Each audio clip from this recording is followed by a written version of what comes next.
supply mission first because I need to. Oh, hold on. Get this. Okay. Yeah. I'm gonna do supply mission because I don't have any.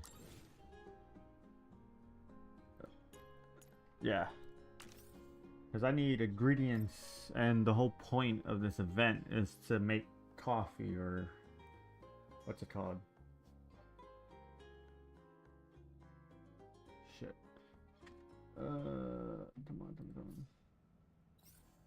Don't look. Don't look. There you go. Yeah. No sup. Oh. Uh. Mm. I got. Okay. All right. Yeah, we need to do these.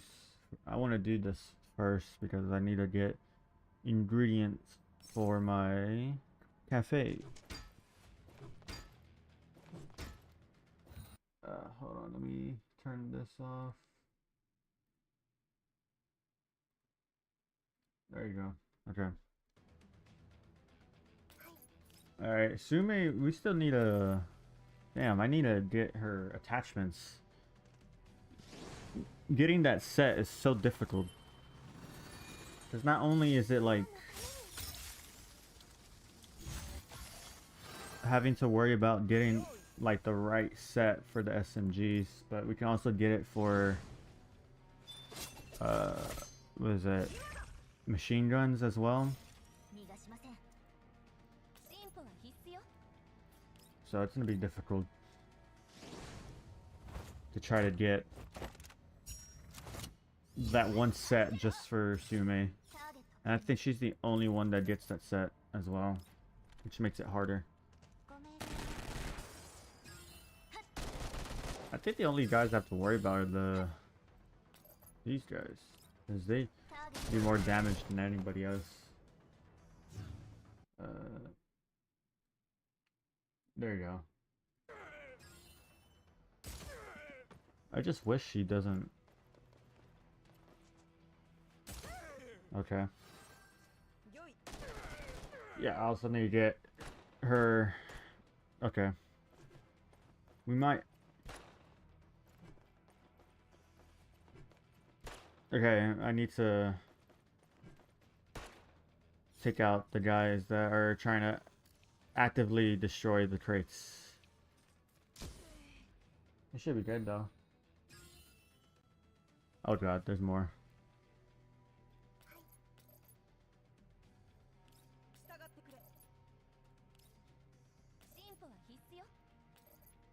Yeah.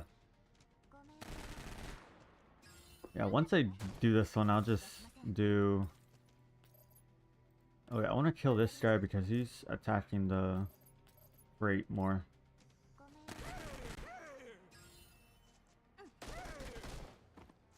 So annoying. Okay.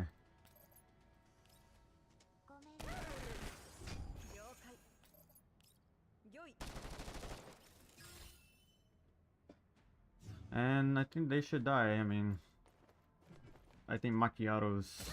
Yeah. Still need to get her attachment set as well. I just don't know what set is good for Macchiato. I guess that she does frost damage, it would make sense for her to get anything with ice related. I still don't know. That's the only thing that's confusing to me, is the attachments and how they work.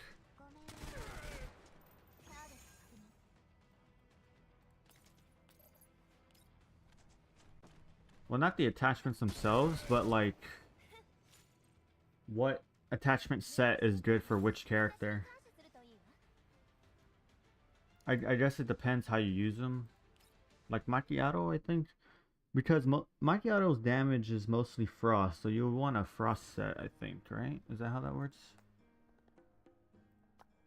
Okay. Well, we got that. Wait, I kind of want... Okay. Hopefully by the time we finish the campaign, it'll... I kind of want to get that. Where is it? Coffee Hunter. I like that. It's cute. Where is it? Coffee Hunter. Okay, there it is. I like this. It looks cute. Oh shit. I think that's it, right? I kind of wish, man, they could have done so much more, I think. I wish they did more with the coffee cafe system. Like, all you do is just click, like, a thing, and that's it. I kind of wish they did more with that. I mean, this is okay, but they could have done more, right? Okay. Is this actually... Wait, why is it so long? Well, I mean, at least it's gonna be easy, though. Like, okay, I'll actually read the story, because I don't want to have to go back and read everything again. I want to at least do one and done. Please let there be voice lines or something like that. The first rays of dark bright stream in through the trees that line the pavement, shining into a perfectly ordinary little cafe by the side of the street. A girl dressed in a shop attendant. Wait, what? Oh, dressed like is hard at work. She's cleaning up planters, making snacks, and changing out the coffee beans. She systematically works through the tasks as have to be completed before the cafe can open for business. Perhaps it's because her narrow cloud has occupied these routine tasks, but she doesn't seem to notice these footsteps approaching her. Good morning. Springfield circles around to the other side of the counter, watches the look of surprise on the other girl's face with interest. Is it? Yeah. Ah, manager. It's not often that I find you so distracted. I still don't know how to say your name. Cinta. I'll just call her Cinta. My apologies. Why must you apologize? The point of this cafe is to help everyone live a relaxed life. After all, Cinta and Springfield look up at the same time. This cafe is decorated into a retro style. Has a signboard reading Zucchero at its door. What does that mean, Zucchero? The Zucchero Cafe is not only a popular hangout for local residents, but it's also a secret cleaning house run by ex-Griffin dolls to help their colleagues obtain information and seek help. I kind of like that idea of it's a front for the cafe is a front for like a literal like PMC military whatever. After many years, the cafe has gradually put down roots and flourished, and it's entirely due to the efforts of the dolls who run it. Springfield nods to Cinta, and smiles. Well, being able to see you this relaxed proves that my hard work hasn't gone to waste. Of course, I'll continue doing my best with you from here on out, manager. I'll be counting on you. That said, they are here today. But in that case, we won't need to worry anymore about this security situation. Indeed, right now Zucchero is probably the safest place in the entire city. This also means I'll be able to put all my focus onto the day's task. After all, the preparations for today must be handled with the utmost rigor. You have a point. Let me help you too. Senta nods and Springfield steps behind a nearby cabinet and quickly dons an apron before helping to portion out the desserts Sinetta has made before placing them into a cold case. Seemingly spotting something of a note, Springfield pauses as she tosses off the milk in the coffee machine. Then she leans in close and takes a sniff of the grinder hopper. Oh my, are the beans in the machine from your private reserve of black ivory coffee? Sorry, I don't know why I'm laughing. These things are too precious for most merchants to sell, even in the satellite city. As I recall, you saved up many collapsed pieces to buy them. Is Springfield... This is probably a dumb question. Is Springfield's gun the bolt action Springfield, or is it a different Springfield that I'm thinking of? Are you going to use all of them today? Upon hearing Springfield speak, Sinatra, I really want to say her name. Senatorisa's face flushes a faint pink. Yes, I would like to make the best possible coffee I can. Senatorisa turns the calendar on the counter to a new page with a thoughtful look on her face. Each box on the calendar is filled with entries for events in different styles of handwriting, such as meet with the coffee supplier, trim the lawn, 100th Zucchero Live. Oh, that's probably Sharky's thing, and so on. Meanwhile, today's box only has one word on it. Reserved. Ah, about that. Have you wrapped the gift for our customer yet? Oh, of course. I've modified and cared for it in its special ways just so our customer will feel the full extent of the surprise you've prepared. Well done, Senatorissa. You've covered all the bases. I honestly don't know how the cafe would manage without you. You flatter me. All this is just standard procedure. Oh yes, the cookies are almost done. Would you like to give them a try, manager? I think not. I have some other work I need to wrap up. The rest is up to you. I'll take care of it for you. Senatorissa doesn't say anything else, turning aside to let Springfield through, as though they rehearsed this movement countless times before. Holy. Springfield opens the door to the kitchen and pushes the cake flour on the shelf to one side before moving the syrup on the topmost shelf into another cabinet. After tidying the place up, she moves the cabinet aside, revealing a patch of the wall whose colors are brighter on account of not being exposed to the sun as much of its surroundings. Finally, she knocks twice on the wall. The wall section creaks and then suddenly splits open along a hidden seam, revealing a secret passage just large enough for a single person to pass through. Jesus. Oh, is it supposed to be this thing? In the darkness, Springfield expertly feels her way along the wall and finds a switch on it. A light comes on and illuminates the interior. A huge display monitor dominates the cramped room and turns on with the lights displaying several locations being monitored by security cameras. Springfield scans the images on the screen, then presses the intercom button below it. Right on time, Manager Springfield. We've managed to hire several very capable staffers recently, so much less busy now. So have you gotten any new stocking lately?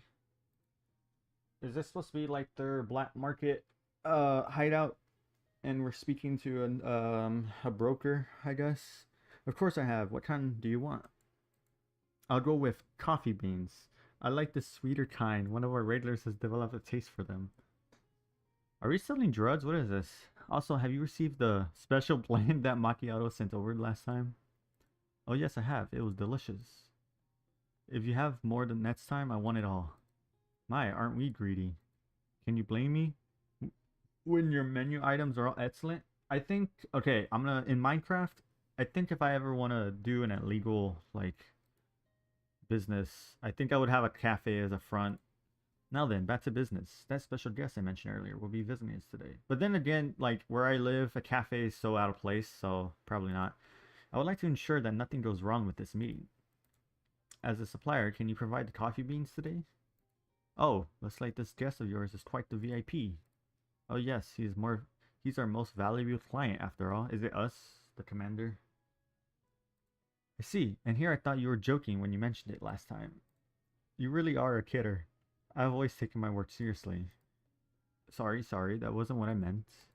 Ah, if you insist. Yeah, I do have some extra coffee beans that I supplied today, manager. However, there will be an extra charge for a rush order like this one. Where have I heard? Oh, John Wick, too. I was wondering where I heard that term, rush order, from a movie, but John Wick 2. I really like how they glamorized how he gets his suit and weapons, and they kind of made it into like a whole, like, the analogy of food, like, or not food, but like, you know what I mean. Of course, we will set our bill with you pre-standard procedure. Springfield soon receives a message. As she reads it, it automatically deletes itself. Oh my god, dude, that's like, this does help a lot. Beep, beep, beep. Just as she's about to continue, an internal call suddenly comes over her communicator. Pardon me, but it seems I have a bit of situation in the cafe. We'll continue this later, then. The other party hangs up, and Springfield answers the call. She immediately hears a familiar voice. Manager, we spotted several suspicious individuals approaching Zucchero. Should I deal with them? Springfield looks at the screen. The security camera shows several thugs swaggering down the street. Seems they're just troublesome guests, so we'll let Sharky handle them. Did you hear that, Sharky? Is it time for Sharky's debut at last? Oh, it's just like before she joined the cafe? It seems there are still troublesome guests to the northwest of the cafe. Please take care of them. Will do. Sharky will give each and every one of them a perfect show. I keep forgetting that they're killing people. I don't know why. I don't know why that surprises me.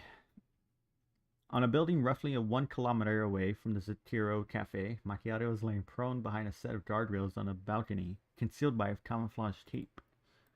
After hearing the voice through her communicator, she finally shifts her gaze away from the optic scope for a moment. As she watches the doll in the distance squantering off with exaggerated dance-like steps, Macchiato grumbles to herself. What caliber is the WA 2000? Let me look. I'm gonna look that up real quick, because I know it's a very very big not big caliber, but it's something. It's not something to scratch. Like you're gonna feel that for sure.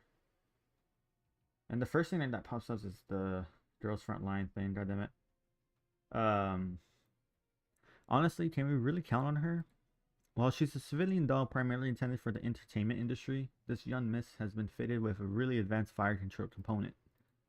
Usually, she's the one who handles the troublesome guests like these when you're not around. What caliber is the WA 2000? 300 Win Mag? Really? Wait, 308? Wow, okay. That's surprising. I didn't think it was that. There is doubt written all over Macchiato's face as she continues studying Sharky through her scope. Clearly, she is not convinced by Stringfield's words.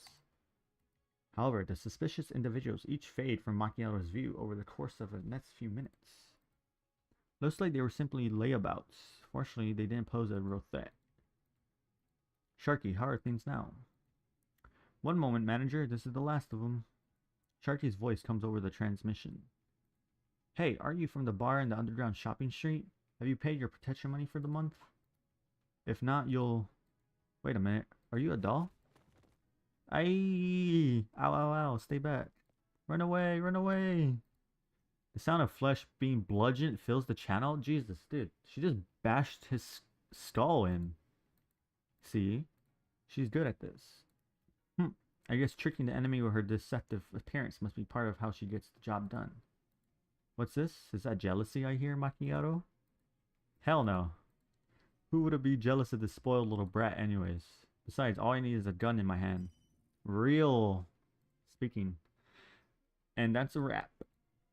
Sharky suddenly cuts into transmission, striking a pose before proudly declaring her work is done.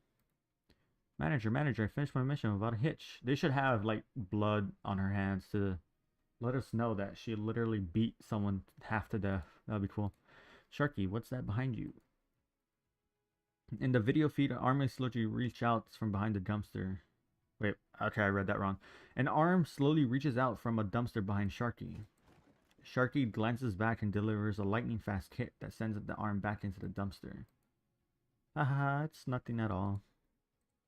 So you just threw them in the trash? You could have at least dumped them in front of the nearest police spots. Oh no, my makeup's running. I need to go touch myself up. You have the stage now, Miss Macchiato. Huh? Hey, wait. I can't believe it. She went and spout a bunch of crap and then walked off just like that. I called her back. You should come back too, Macchiato. He's not here yet, is he? Maybe I should keep watch until he steps foot into the cafe. The police will keep an eye on things for today. And besides, I'm sure you don't want to be stuck alone on the roof when he shows up, right? Fine, I got it. Okay, I think I know who this he is.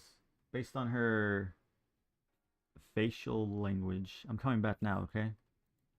Although she's very annoyed, has a very annoyed scowl on her face, Macchiato is already getting to work on her final task. First, she opens her terminal and refreshes her data links. Scenes from the cameras monitoring the streets around the Zucchero flash through her mind. Macchiato's narrow cloud carefully parses and filters every single suspicious individual and sound, as well as the windows and vehicles that could be used to spy on them. The 14th check reveals no suspicious conditions. The surrounding streets are safe. Having reached that conclusion, Macchiato stands up and looks down from the highest ground in the city. As a professional sniper, she knows the layout of this place like the back of her head. Or hand, I didn't. While this is a satellite city in the green zone, she can have a bullet in the opposition's skull within a half a second of the threat exposing themselves. should the situation call for it. Considering what kind of occasion this day is, she does not want any unexpected interruptions. After verifying the situation, Macchiato disconnects the data cable that's plugged into the floor port before returning her exquisite rifle into the violence case, leaping off the side of the building. Jesus. What was I going to say? I forgot. 20 minutes later, after Zucchero's door chime rings for the last time today, the 4 members of the cafe staff are finally gathered inside the cafe. Thank you, Miss Macchiato. Your coffee is ready. Okay, thanks. Macchiato accepts the cup and gets a whiff. The rich scent of roasted caramel wafts into her nose. She takes a sip, and her tense nerves promptly relax. I never had a coffee before. I tried black coffee, but that was just not... it did not taste that good. The bitterness is just right, and the foam is really dense. In any case, at least you didn't try to mess up with me and treat me like a kid. You know, you can't just praise Senorita directly if you really want to. Jesus, I can't speak. If you were expressing praise just now, Macchiato, you see, the person in question had no idea you were doing it at all. Ah, what a pain. I'll be more careful next time. You're really good at catering to everyone's taste, Centuricia, I don't know. This hot cocoa tastes super yummy too. As I thought, rather than icky bitter coffee, sweet cocoa really does suit the super cute Sharkies best. Kids are really easy to fool. Are you praising Miss Sharky for being cute? Real. What? Oh my god, her face. Of course not. Looks like apart from the lessons on cafe work, Senorita will also need to study up on speaking Macchiato's language too. I will do my best. What are you acting so serious about this anyway? Oh look, Miss Macchiato's ears are red again.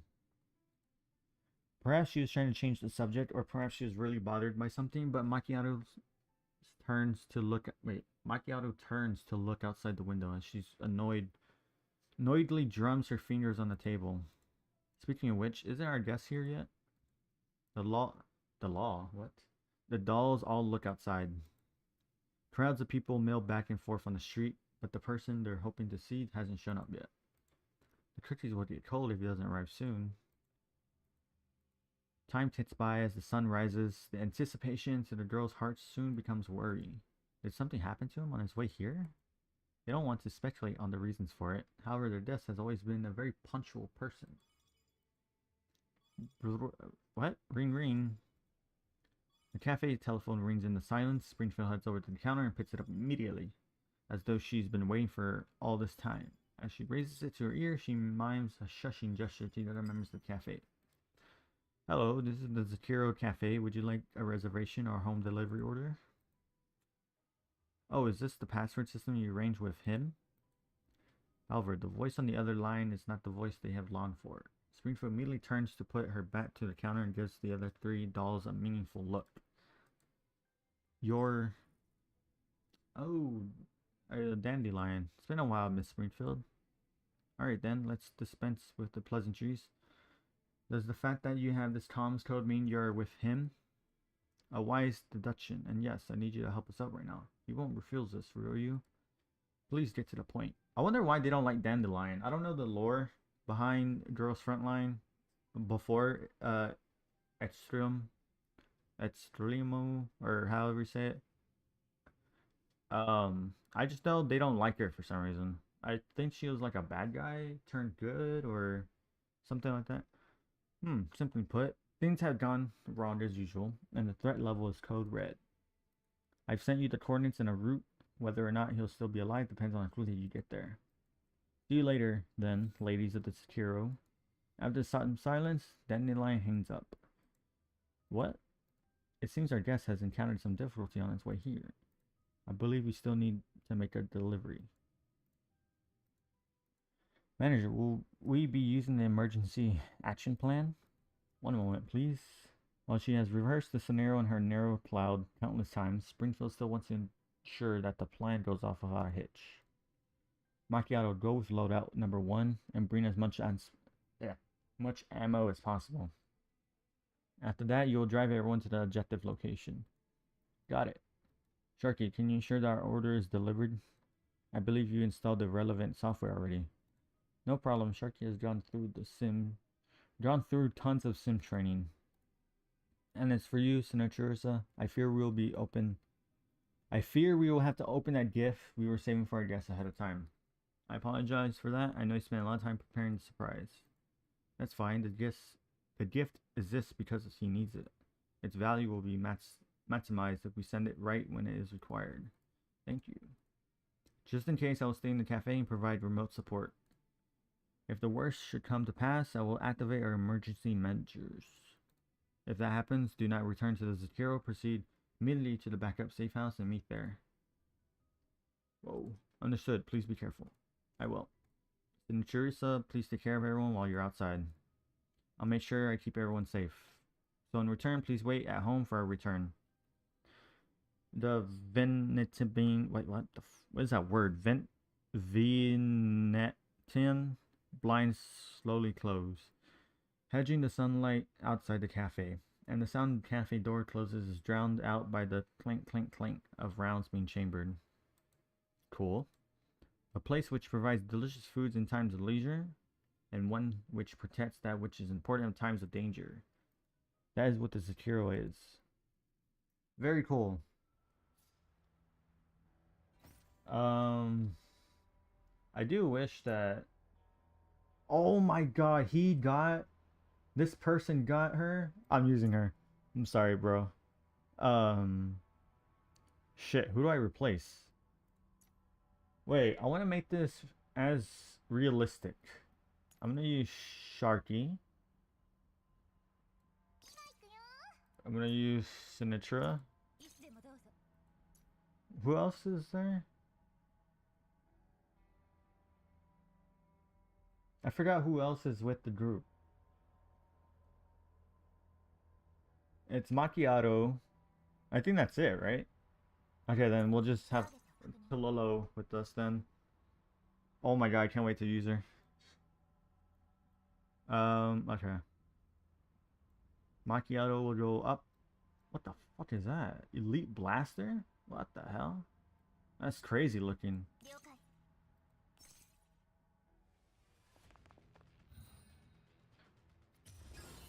Oh my god. Okay. Yeah, she'll go up.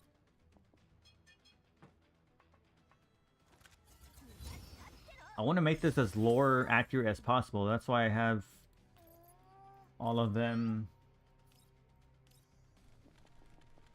The cafe people.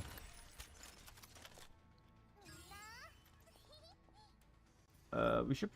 Nah, he's not fire. There's no point in using the fire, but... Oh my god, dude.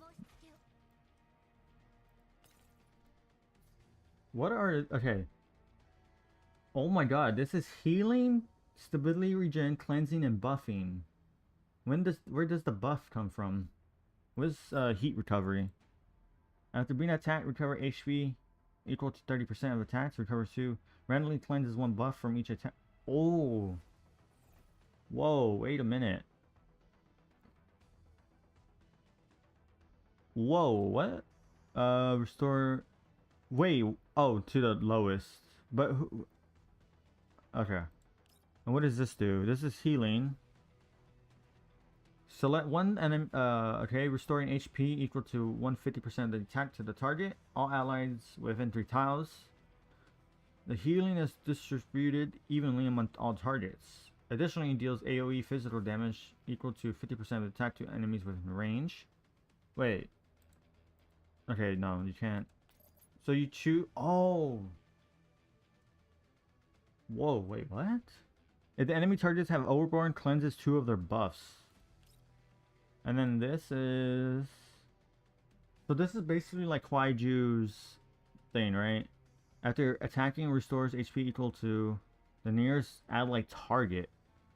Gains heat recovery.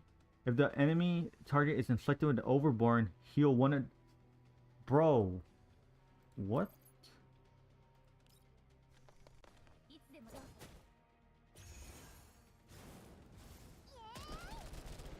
That's actually insane. And she does action support as well. That's crazy.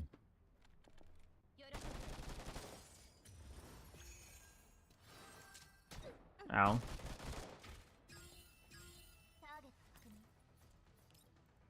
That might be overkill. We'll just use this one. That's actually insane. 12,000 damage, that said.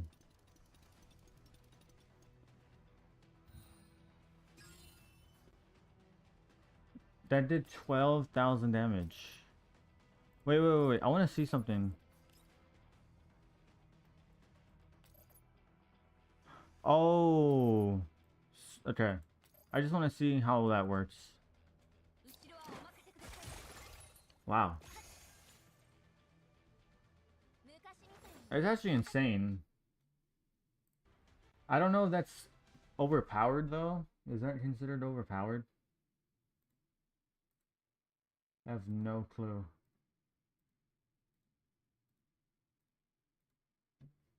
Hold on. I need to pop this out real quick. There we go. No, but that's kind of actually crazy.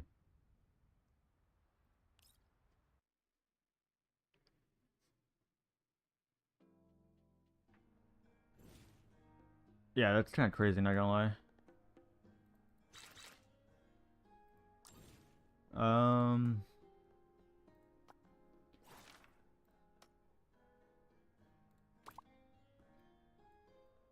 I kind of like this little thing.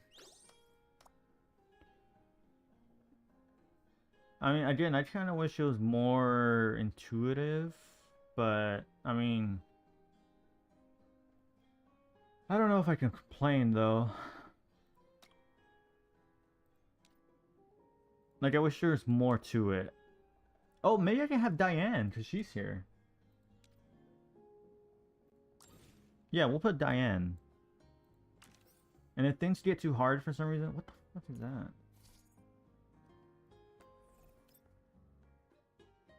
I just want to keep it lore friendly. That's all. I want to keep it lore friendly. That's it. No! More talking. 2 kilometers due west of the Intercontinental Railway Transfer Station. Black-colored IFVs drive out of the mist, the autocannons in their turrets whiffing left and right, searching for enemies. There is a large pit in front of these IFVs. One of them comes to a halt about 50 meters away from the pit. After ensuring the situation safe, its rear hatch slams to the ground. Black armored troopers can cautiously dismount, turning on the powerful flashlights mounted on their weapons and illuminating the vast, seemingly bottomless pit before them. The sky starts to drizzle, and the soldiers' bracelets start to turn yellow. However, the troopers ignore the rising particle density. After the squad disperses and takes formation, a red-haired woman emerges from the vehicle. She walks past the troopers and up to the pit. The troopers act like they don't see her, their guns raised as they continue watching their surroundings for danger. She raises a cigarette to her mouth and lights it before looking disdainfully into the pit and takes a puff. The rain unfortunately puts the cigarette out. The wind scowls and tosses the cigarette to the ground before forcefully starting it out. What does that say?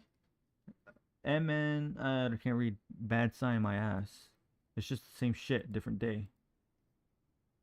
Behind her, several more IFVs drive up to the pit. Black armored troopers quickly dismount and spread out to scan their surroundings.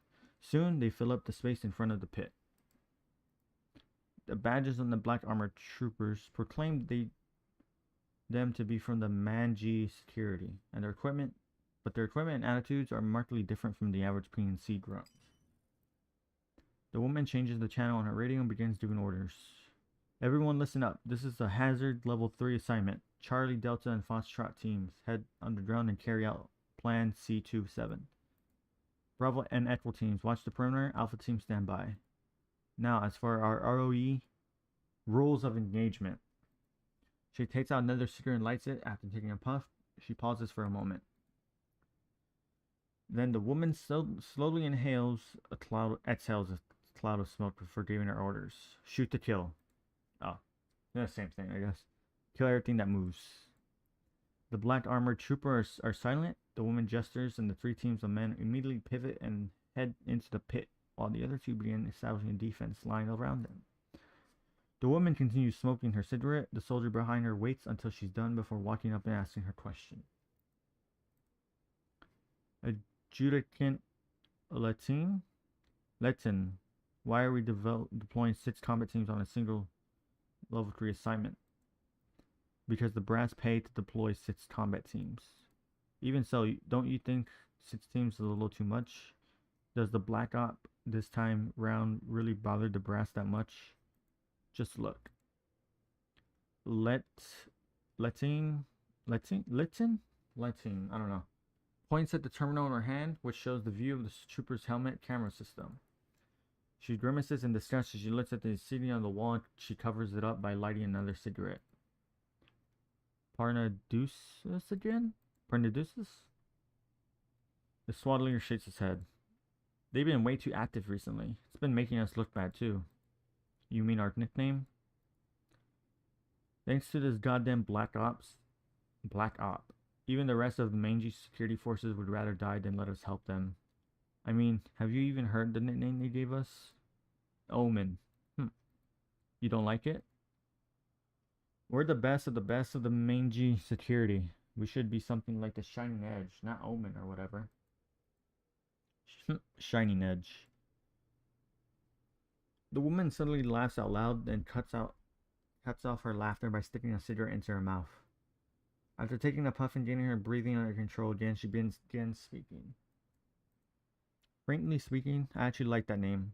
Nobody who hears it is going to have any illusions about what we're going to do next. She points at the squad leader's head. Say, Kenny, when you became a security contractor, did you actually think you'd be keeping anything safe? Of course not. Did you know? I really, really hate it when people go expecting something of me, then end up depressed when their expectations fall short. I keep hearing crap during the missions like, are you here to save us? Or how can you do this? And whatever I do, it makes me think that I'm just a parrot in a cage. A parrot? Because everyone thinks you should be saying what they expect you to say. Nothing else registers as proper words to them. It's just noise. Like a rooster going awk awk or something. Okay, I didn't want to say that, but Kenny is momentarily at a loss for how to respond. Just then a voice comes in over the radio. The two of them end their chit-chat to check their terminals. Adjudicant Lenton, we're closing on target area, preparing to enter. Switch off all security cameras and leave one patch directly into our comm channel. Do not record any imagery from this mission. Roger. Have Delta block off the entrance. Foxtrot will cover you. Use all your explosives. Roger. Time for work. Lenton tosses the cigarette butt aside and heads for IFV, with Kenny trailing after her. Once they get inside, the monitors inside the vehicle show the positions of the combat team members who have entered the tunnels, and the view from their body cams. On the screen, the black armored troopers are moving from an elevator platform towards a huge smashed gate. They enter the room beyond, covering each other in a leapfrog fashion. Excuse me. The room inside contains several dozen huge culture tanks with human body parts enmeshed with a plant tendrils floating in the culture solutions. The power source in their middle glows dimly. We found multiple samples. The power has been shut off. There might be a contact risk. Stay away from those tanks. Inform all teams that the assignment's hazard level has been upgraded to 2. Understood. I'll let them know right away. Looks like their ritual site is down there. It's not often that there's one so close to the green zone. These lunatics are getting wilder and wilder. Don't let your ethics cloud your judgment. We take money to solve problems. We're just gophers for a small independent PMC. Take Bravo off security duty, have them go down and support the others. Got it, I'll contact them. Kenny keys his radio, gives the artist combat team on the perimeter. Linton's eyes are focused on the screen. The images from the camera continue moving as the troopers take plastic explosives out of their backpacks, which they plant in various corners of the room. Holy, this guy looks cool. No life forms detected nearby. Charge has been set, awaiting further instructions. Proceed for... There's a shout from behind and the image shakes violently. The viewpoint quickly turns to the rear, where a trooper in the back has been impaled through the forearm by a thorny plant stem from one of the culture tanks. The trooper tries to escape, but the stem burrows deeper into his flesh. Purple liquid oozes out of the stabbed area, and the trooper's arm immediately swells up. The man beside him draws a knife from his waist and promptly chops off the wounded man's forearm. The stabbed shoulder wails in agony, staggering back from the pain and shock. His teammate pulls out a medkit and administers a sympathetic and painkillers. The camera view shifts to the plant that is still burrowing deeper into the severed arm. A white-colored mist sprays in from off-camera. Abnormal contact has occurred. One man has been injured, suppressing with liquid nitrogen. The vegetation soon freezes over. Unable to bear the weight of the forearm, it falls to the ground and splinters into many pieces. How many times do I have to tell you not to approach those tanks? Lieutenant sighs and rubs her temples.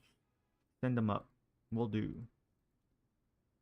Linton leans back into her chair and addresses Kenny in a mocking tone. Well, well, well. Lucky him. For the low, low price of half an arm, he gets to collect a big fat constipation. Am I saying that right? What? I can't speak. What? Compensation check, paycheck? That guy who was wounded was probably Makiro. He's been with us for close to 10 years. Close to 10 years? It's been that long already? You know, when I get sick of being a adjutant, you should take over. I'll go join a combat squad and get some random little injury. When the time comes, make sure you give me a nice little bonus enough to retire with. Yeah, right, adjutant. Who else would be kind enough to share the compensation with someone else? You mean you wouldn't share yours with me? Hell no. Wow, pretty much. Lieutenant pounds to express her displeasure, but they've been through this routine so many times before that Kenny doesn't bother following up on the old gag with her. How many more rooms are there which need blowing out? Intel indicates there are 2 more. Looks like there's a whole mess of black ops for us today. Suddenly, Linton pulls off her earpiece. Kenning's about to speak, but she signals him to stop. Did you hear something? I think it sounded like a helicopter. A helicopter? SWAT leader removes his earpiece, listens carefully, and then shakes his head. Not a thing. What happened? Our intel didn't mention anything about an aircraft passing nearby, right? I mean, it's perfectly normal for people to use aircraft without filing for mission in an ungoverned region like this. Holy heck. Linton frowns and puts her earpiece back on, but she continues speaking in a unhappy tone. I have a bad feeling about this. Adjutant Linton, we just got transmission from Bravo. They found an elevator that wasn't mentioned in Intel, and there's a large thermal signature coming from the chamber below that elevator. I'll patch in a video feed over there. The two of them turn back to the screen. It flashes and its perspective changes. This time the viewer is looking into the pit with a thermal imager. Give me the size and composition of the thermal signature. One moment, please. Scan complete. I'm picking at least 40 life forms in a massive thermal source, massing at least 50. Why did I say 50? At least 5 units or more. 5 units. So it's a boojum then. So they summon us even before the ritual is complete. That doesn't happen often. The sound of gunshots come over the transmission, seemingly from a long distance away. I hear gunshots. All teams stay alert. Who are you engaging? Hang on, there's nobody. None of the teams have engaged anyone.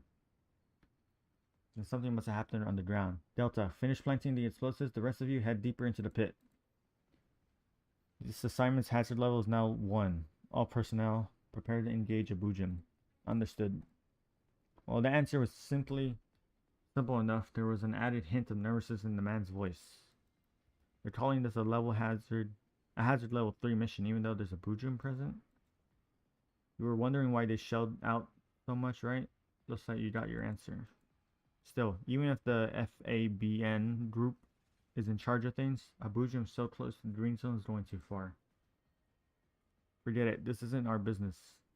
Have Alpha prepare themselves. We'll be Suddenly they hear bullets strike the exterior armor plate of the vehicles, followed by emergency transmission over the radio.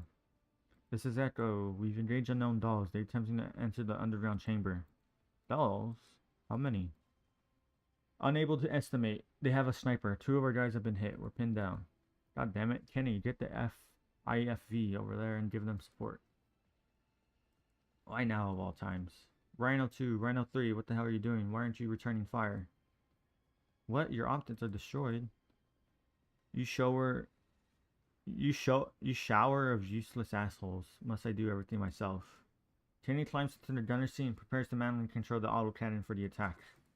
However, there's a sound of a crisp impact from outside the vehicle, and the gun's monitor in front of him promptly bursts into the scene of static. What? Don't waste your time. We aren't going up against ordinary dolls. Alpha, mounts up. We're moving in to assist. Ah, it's us. I don't know why we're fighting these guys. I don't know who these guys are. I'm approaching the coordinates Miss Dandelion sent us. I see some IFVs here. They might end up being a big threat to us. I've destroyed their optics. They shouldn't be able to do anything for the time being. Got it. Ready to break in? Yeah, give me 30 seconds. I'll be at your position ASAP. Sharky, stay inside and keep the engines running. Prepare to head out at any time. So why don't you get the chance to shine? Not unless you want some 25mm ventil... Wait, what? Not unless you want some 25mm ventilation in your frame.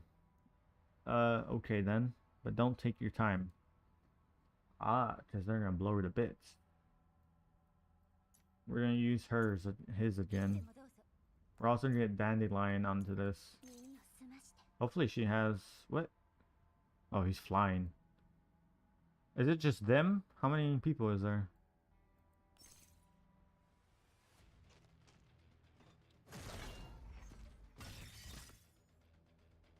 What?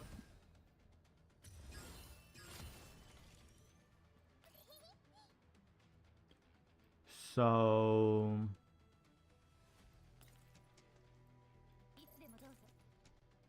Okay, so she clearly can't hit from all the way over there.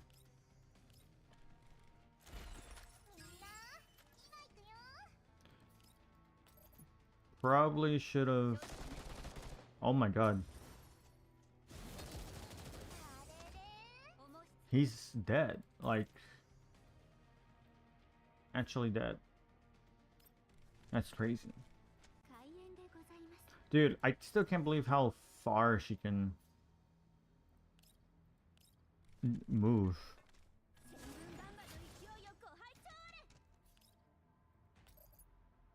And it's over.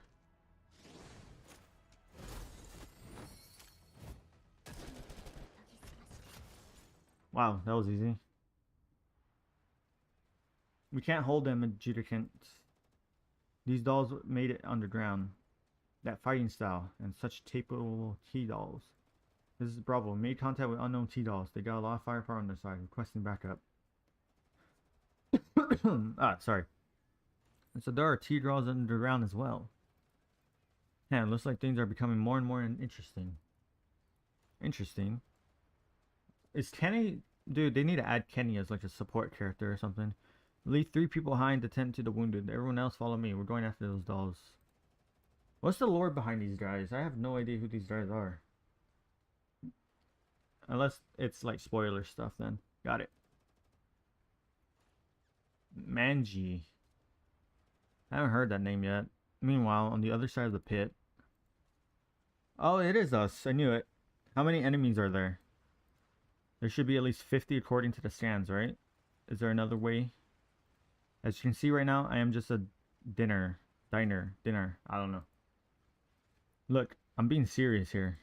In that case, we should be able to solve the problem handily once our reinforcements arrive, right? Reinforcements?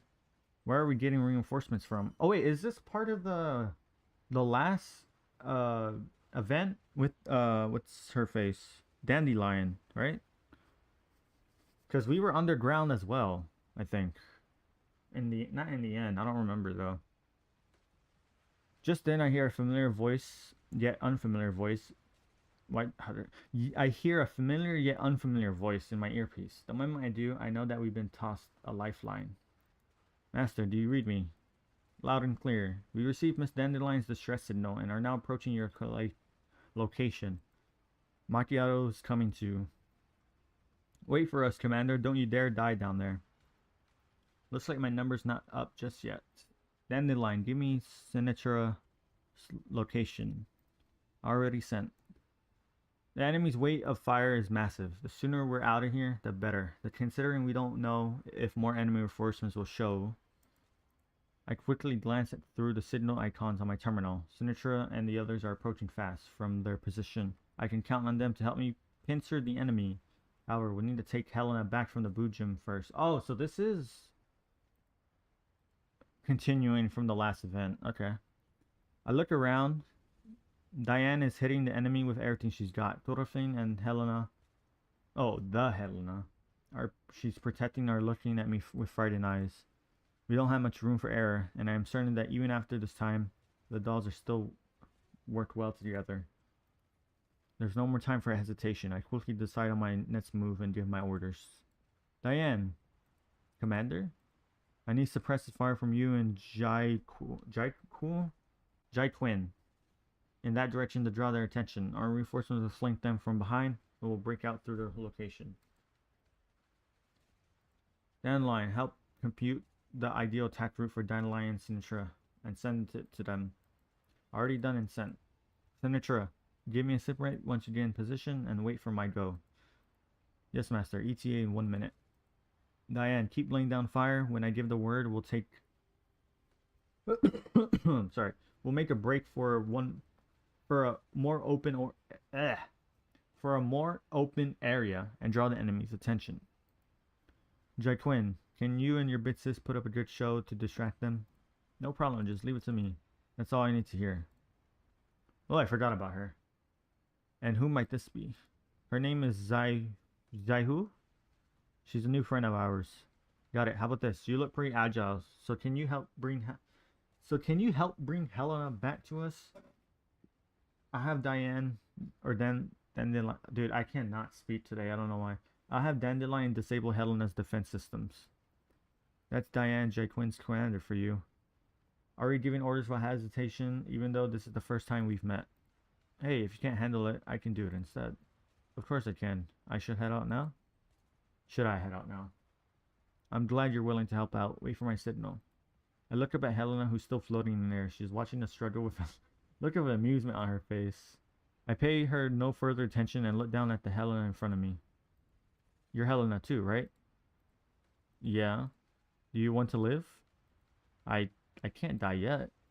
Jesus. I see the determination in her eyes, and I turn to Dorothy. Protect her, she's also Helena. Okay. Dorothy reaches down to support Helena beside her and looks up at the airborne Helena. So our Helena. Right. Dude, what? Relax, she'll be fine. Saying so, I turn to look at the hovering Dandy Gate. Is that what he's calling it? You can do it, right, Dandelion? As you wish. Dandy Gate, okay. After I give my orders, the dolls all look at me. I take a deep breath and wait for the transmission to come in. Master, we reach our attack position, waiting for your command. Got it, everyone, go. Sinatra and Macchiato suddenly drop down onto the elevator platform at the bottom of the shaft, while their black armored enemies are focused on firing in the other direction. They suddenly open fire, cutting the black armored troopers down before they can even know what's going on. The dolls soon take the position that the enemy once occupied and begin providing us cover fire. The Dandy Gate flies up to Helena, who seems unhappy. The spiritual defense systems begin to glow, but Dandelion seizes control of them before they can finish charging up. Not time for bad kids. You. Before she can finish, the three spears glow and then revert into their bot's form, which encloses Helena. Zaihu, go, now. Got it. I still don't know if that's how you say her name. Zaihu throws out a grappling line, immediately springs towards the high ground, while Diane and dude, that's the same. Jinyu rushes towards Sinatra. Run! Everyone breaks into a mad dash, with Sinatra and Macchiato pinning them down. The enemy's volume of fire is significantly reduced. I'm running at the group's head while Dorothy and Helena follow close behind me. Diane and Jaiyu bring up the rear. As we approach the Nitra, I notice the flickering flashlights in the tunnel off to our side. Master, incoming reinforcements. It's in my blind spot. I can't hit him. Cover the commander. Diane and Jaiyu immediately rush the head of the group and turn to face the enemy reinforcements. Jaiyu presses on my shoulder to get my head down while she and Diane block the bullets from the side. The two dolls mount a fighting retreat away from the enemy. Dazzling flashes of light interrupt as the bullets splinter and fragment against their frames. But they grit their teeth and continue returning fire. I wonder... Okay, I had a thought and I just lost it. How come the commander doesn't fight? I don't understand. Looking up, I see that Zahu has taken the Helena bots out of the air, and she's using her grappling line to rate the enemy with fire with one hand. Bro, I cannot speak. What is going on? To rate the enemy with fire one-handed as she swings through the air, briefly throwing them back. Go now. Sorry. As enemy fire falters, we begin another sprint towards Sinitra's location. Zaihu makes a hard landing beside us, and the Dandy Gate follows closely behind her. Sinitra, use this. Macchiato picks up a smoke grenade from one of the black armored corpses and tosses it to Sinitra. The two of them prime their smoke grenades and throw them out. Holy, I can't read today. The two smoke grenades hit the ground and clouds of white smoke obscure us. Everyone gets behind cover. Perhaps it's because they can't see us anymore, but the enemy's gunfire suddenly stops. It's probably the Boojum. Sinatra, WA 2000, thank you for your support. I thought... Oh. I'm called Macchiato now. It was an honor, Miss 95 and 97. Are you alright? We're fine. Our frames are still functional, but we should leave ASAP. I still don't understand the whole naming after their weapons. Like, is there other WA 2000s? Like, because I know there's multiple dolls of the same gun type, but how does that work? I don't get it. Or is it just one? I looked at the dolls. Diane's shoulder and head are damaged, while Jaiyu has two big holes in her thigh. Sinatra and Macchiato help them onto the platform elevator. Dorothy holds a panting Helena as they make their way forward, while Zaiho struggles with dragging the heavy bots on her back. I run onto the elevator too. It groans and rumbles before slowly grinding into movement. The dolls keep their weapons pointed the way we came, but no enemies follow us. The thunderous gunfire that surrounded us just now has suddenly vanished. The surroundings are quiet except for that noise of the elevator. And for some reason, I don't feel the joy of narrowly escaping death. On the contrary, a sense of foreboding fills my mind. Sharky, are there any enemies at the position we entered from? Not right now. Are you sure? This is important. Sharky's been watching through a telescope all the time. Alright then, start the ignition. We'll be there in 5 minutes. You have a vehicle outside? Yeah, it was supposed to be a surprise gift. A gift. But, Macchiato, bad news. I see tons of IFVs headed towards your location. How many? 1, 2, 3, 4, 5 of them. Isn't that all of the FFVs we saw just now? What should Sharky do? Prepare to engage. Commander, there are IFVs trying to intercept us. I should have known they wouldn't let us go so easily. Master, I have a plan. I want to see the commander... Oh my god. I want to see the commander fight. I know he has a block, but... You never see him fighting anybody. What's up with that? How do we get our rating up? And how do we get new coffee?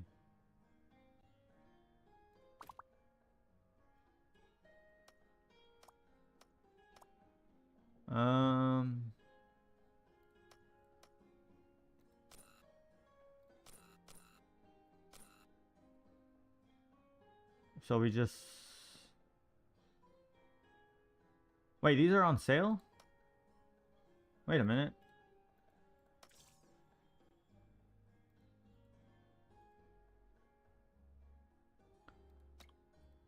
We still have some, right?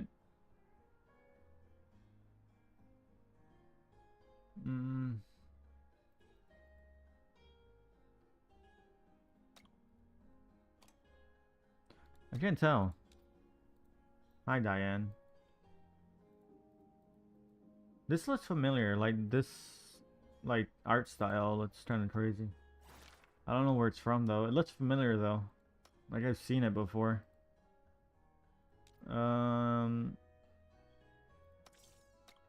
Okay, how's this work? Can we redo supply missions or no? Wait, it wastes. Wait, what? It wastes. Wait, so I'm wasting these. Oh shit. Well.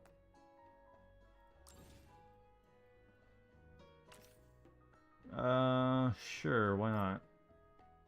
We need more ingredients, so I guess. I just don't know if we can refill or redo the same mission or not. Oh, Jesus. What the fuck is this?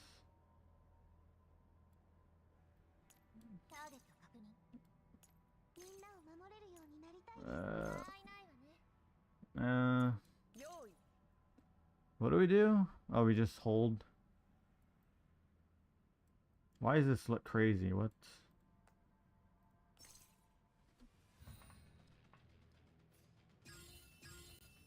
Alright. Let me just kill all these guys, I guess.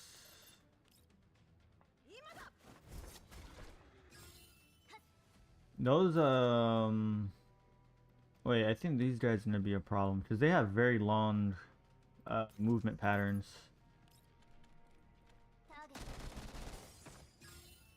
The fat boys don't really have. They're not that fast, I guess is the word.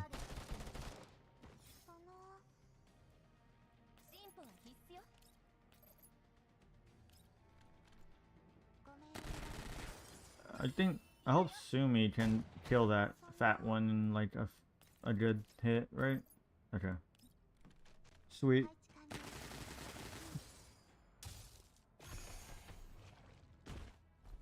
Oh my god, these guys. These guys are like the worst.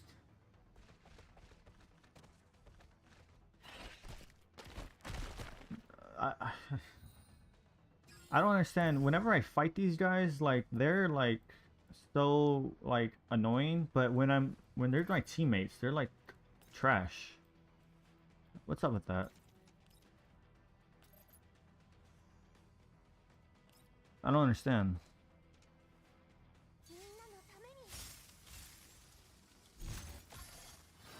I think that slows them down, yeah?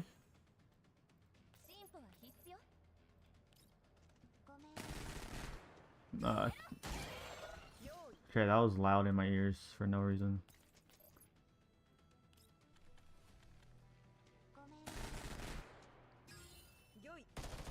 Yeah, this is, yeah, this is easy. I think what will give me trouble is probably the challenge mode. That always gives me the trouble. The last event, I didn't even complete the challenge mode because I couldn't even do the final boss. Oh my god, that was so annoying. I could not figure it out. And I was like upgrading all my, like all the dolls that I wanted to upgrade just to kill that damn boss, but I messed it up. And I couldn't do it.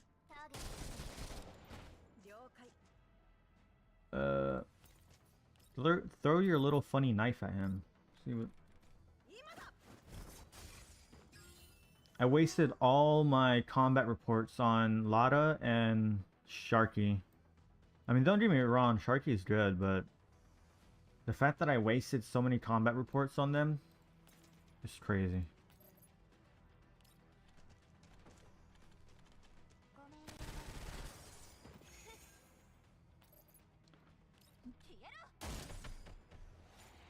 I wasted so many collapse pieces just to get what's her face, Dutch Valia or whatever her face is, the sniper. I forgot her name. I forgot how to say it as well. Okay.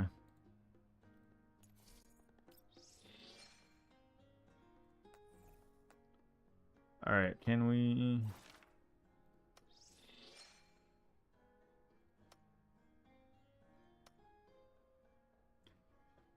So did I make these remain sellable? So is it smart to do this and just make them? I mean, I don't... How are we still not at level C+? What is this? They're also on sale. Oh shit, right, wrong one, wrong one.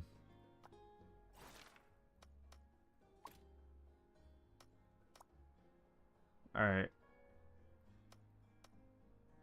Nice. Very, very wholesome and whatever. Okay. God damn, wait, what? How long have I been streaming? Okay, I'll do... It's just there's so much like going on. Ugh. My back hurts as well. There's just so much yapping and all that. Adjudicant. I still. How do you adjutant Linton? Look out! The red-haired woman is caught off guard by the green-clad doll, suddenly jumping across her path and forgets to duck.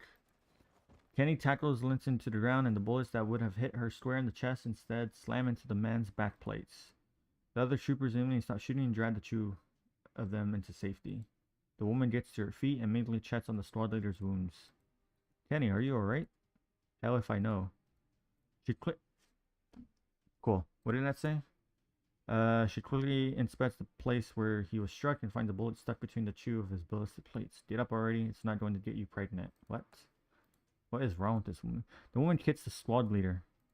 After realizing he wasn't injured after all, Kenny scrambles to his feet. Linton pays him no further heed. Instead, she peers out from behind their cover. The smoke cloud has fully spread out. She can't see anything.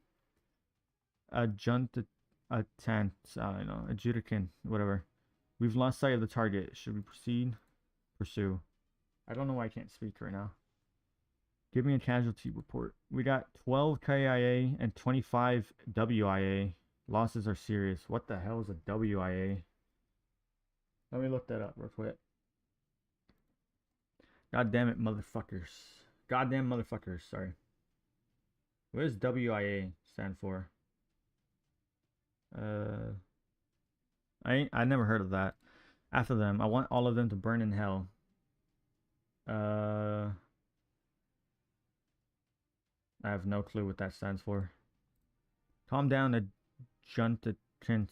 We're all at a huge disadvantage fighting the dolls at this range. Wounded in action. I don't know why they didn't click. Linton trembles with rage. She pulls out a cigarette and then takes a deep drag from it to calm herself down. After a brief period of contemplation, her reason wins out over her emotions. Bravo. Evacuate the wounded. Everyone else from the other teams who can still move, form up into a squad and follow me. We're heading up to the surface to wipe them out. Goddamn. Once we get out of this underground levels, blow all the charges. Yes, ma'am. Kenny, have everyone from Elko who's still alive drive the IFVs over to the block off the exit. Oh my god, I can't read. What? Over to block off the exit those dolls are using. Stop them no matter what, even if it means having to physically hit them with your cannon barrels. Alright. I'll contact them right away. The attack and losses sustained after... Oh my god, I'm literally gonna have, I can't read. Have far exceeded anything she has expected.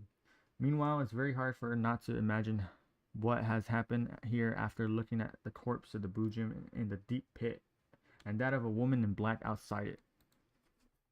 What the hell am I even fighting for? That is the, yeah. Linton mutters to herself, amidst emotions in her heart. Then she casts aside her cigarette butt and vanishes into the darkness of the tunnels with the rest of her men. Holy. I have to use the restroom. This is Rhino 4 hailing Rhino 1. We picked up Echo and are heading for the tunnel entrance. The few remaining black armored troopers file into the IFVs. Their rear hatches close up and their engines roar loudly.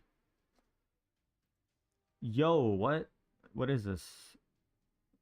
That breastplate, though. 1 copies. We're following behind you, ready to cover you anytime. The 2 IFVs stop at the entrance of the tunnel. It is wide enough that they can drive into it side by side. The remaining 3 IFVs are packed outside the entrance, flanking it with their autocannons pointing into the opening.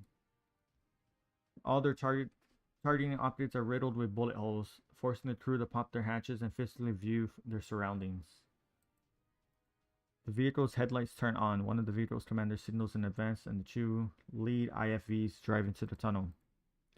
Rhino 4, let the infantry scout the surroundings. Don't let yourself get flanked in ambush. 4 copies. They're on high alert. Ugh. The black armored men emerge from the vehicle, guns held at the ready as they eyed the area around them. This is Linton. The enemy is taking the elevator up. Head to the top elevator landing and intercept them. Smash them to bits. 4 copies. Adjutant. Adjutant. You heard her. Pick up the pace. Copy. Accelerating now. The IFV picks up speed, crushing crates and corpses underfoot. The black armored trooper notices the crushed torches have magazine security written on their gear, but their rapid movement soon carries them out of sight. That's kind of dark to think about, but stopping at the end of the tunnel, the IFV's headlight casts a clear glow ahead, while the elevator platform noisily makes its way up the shaft. The spinning yellow lights and the alarm klaxons are a constant reminder that IFV's crew and compliment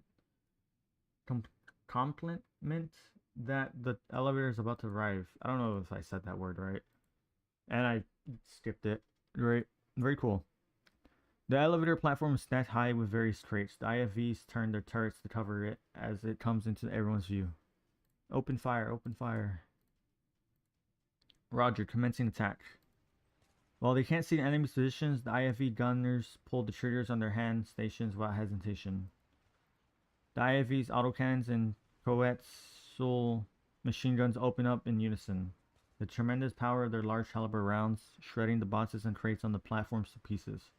The autocannon rounds even pierce the platform itself and turn center into Swiss cheese. My bad. The plumes of smoke from the gunfire covered the entire platform, and it is only after 10 odd seconds of this withering barrage that the IFVs finally ceased their attack. Ceasefire, do you have any visual contact? Unable to determine, but there's no way anyone can survive that. Ouch. A sharp blade slashes through the neck of the speaking trooper. Bro, I really want to see like all of this like in like an animation or something. Like, I don't know. He stares incredulously at the maid-attired doll who has appeared behind him. Blood squirts from his severed carotid and jugular and tries with all his might to stop the bleeding, but fails. He collapses limply through the turret hatch and into the vehicle's interior. Bro, what?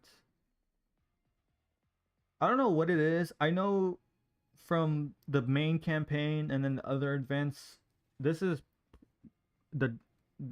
I say bloodiest in quotes because you don't see blood, but this is like the bloodiest like event that you can imagine. I just don't know why they don't have animations for this, but I guess it takes time and whatever. But ambush, drop off all your troops. Underdog descends from the ceiling, landing heavily on the turret. The crewman nearest to her tries to pull out a pistol and shoot, but she kicks his head so hard it spins a full. Wait, am I reading this right? She kicks his head so hard it spins a full 360 degrees around his neck. Wait, she kicked him so hard he broke. Bro, what? Why is this game so violent all of a sudden? What the hell's going on? Report. We've been ambushed. Disembark and form up now. Bro, why is this game so violent all of a sudden? It was never like this. What did they do? I'm not saying I don't like it. It's just crazy. Don't shoot. We'll capture one of the IFVs and wipe out the rest of the enemies. Roger that. Commencing operation. This makes me wish there was an anime of this game. I mean, I know there is one already, but it's really old. Or not old, but like it's not about this game itself. It's about the other one.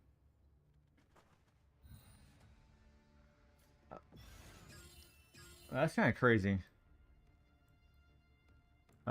Is that it? Is there literally only like what is going on?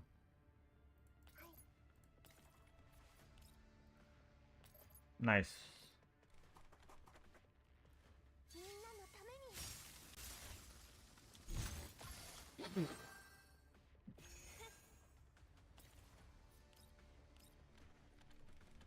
Yeah, we're pretty overpowered for this, which is fine.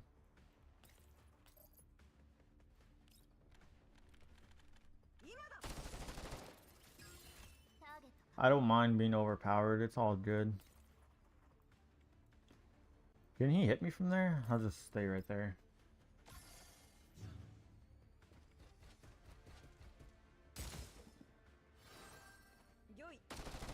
Break his shield. That was kind of crazy, not gonna lie. Oh my god.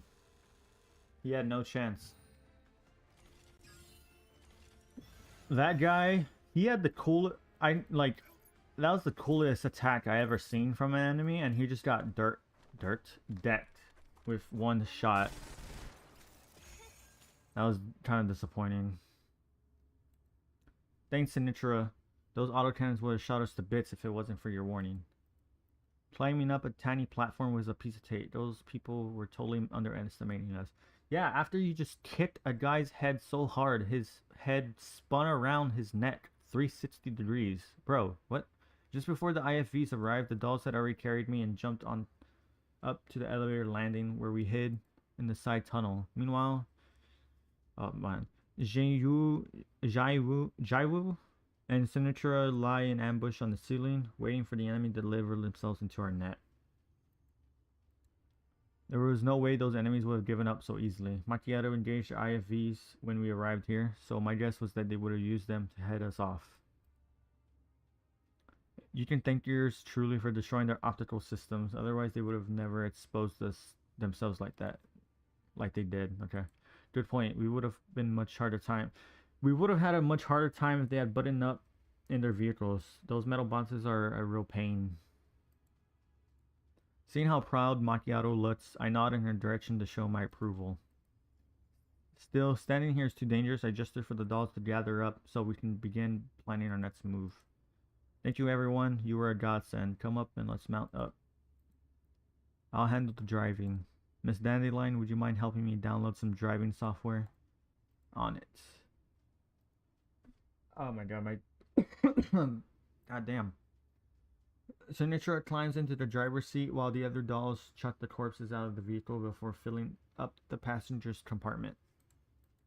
Sinatra finishes downloading the IFV driving software just as everyone finishes taking their place. Just as she begins to reverse, however, a massive explosion comes from deep within the underground complex. Damn it, they must be trying to blow up the place. Hurry up, we need to get out of here. Yes, master. Sinatra floors the accelerator on the IFV and it lurches forward. The tunnel behind the IFV begins to disintegrate in its wake, and chunks of debris fall from the ceiling like stone rain. Rhino 4, come in, Rhino 4. Echo team, do you copy? I think they're all dead. Very good observation, Kenny. Thank you. Son of a bitch. All remaining Rhino units, listen up. Seal off this tunnel exit. I don't know what it is, but I'm not trying to be like a pansy or whatever, but this event is like the most quote unquote graphic and like they have a lot of cuss words in this one. The tunnel is collapsing faster and faster, but Sinatra is already driving as fast as the IFV can go. From her perch inside the turret, Macchiato spots more IFVs waiting to ambush us, but there's no way we can slow down now. Sharky, get over to the tunnel exit right away. We need backup. Go with plan 1. Weapons free. Is it time for Sharky's exciting performance at last? Yay. I love Sharky. We slam into a wall of lead from the IFVs outside the tunnel, forcing Macchiato to duck back inside the turret. In front, bullets, cannon shells, and all the manner of ordnance throw up an endless rain of sparks as they ricochet out the IFV's armor. Behind us, the collapsing tunnel surges forward to consume us all. Suddenly, a tremor of whirling blades shakes the air from behind the IFVs that are outside the tunnel. Helicopter armed with rocket pods had just arrived in attack position. It's a chopper. There's an attack chopper out there. A what? Hang on, we're almost there. The black-clad soldiers are running through the wilderness at top speed. The exit behind them blenches flame from the demolition charges as they sprint towards the other one. I don't know why that felt weird to read. Quit, shoot it, shoot it. Holy, that's absolute cinema. I'm gonna screenshot this real quick. I just love screenshotting these like little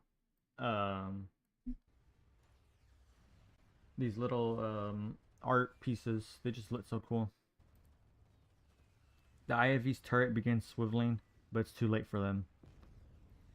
Oh, are these the IFVs? I didn't even know what they were talking about. They made it seem like they were like Hummers or something. The helicopter hovers in midair, and then a volley from its rocket pods turned the IFVs into burning wreckage.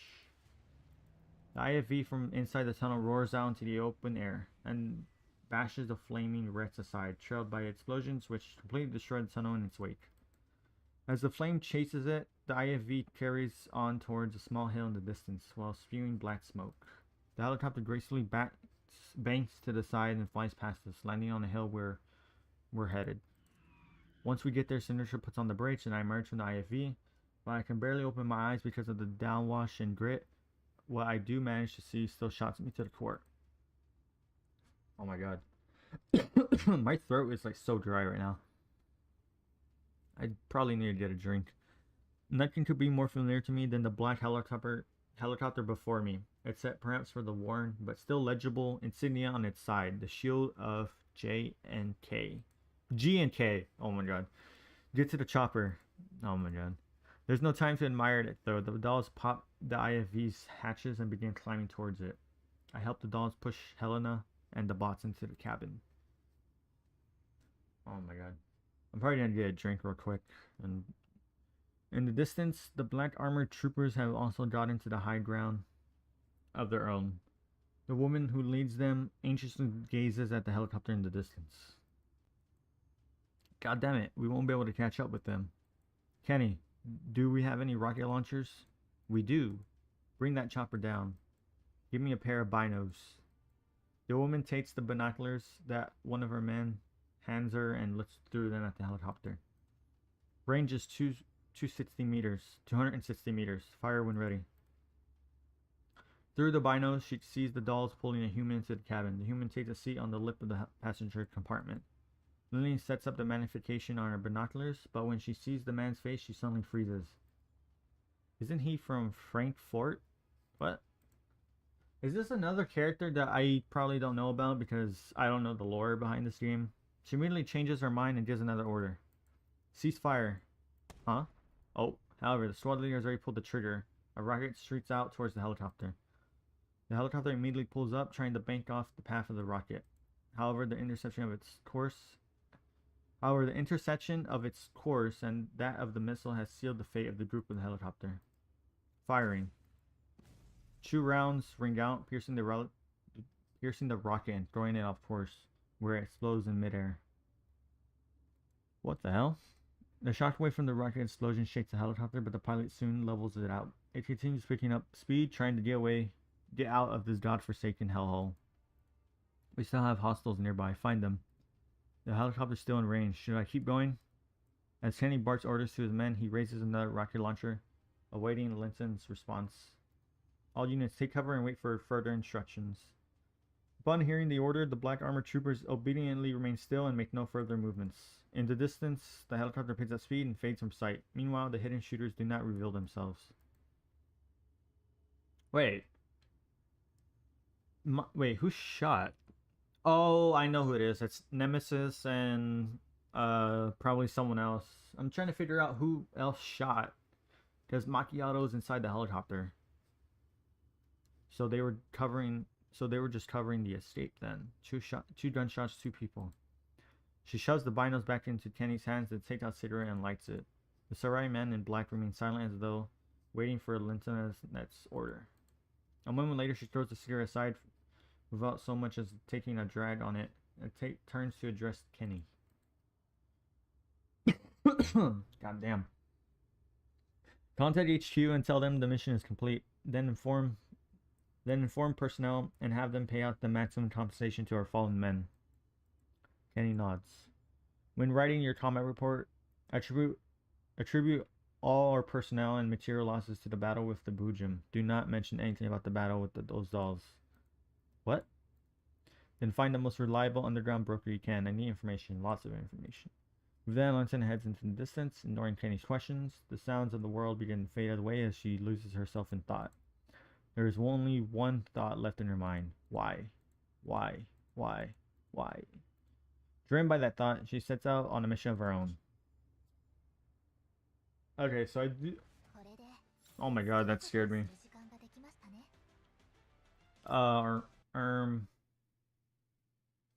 Wait, so yeah, it is,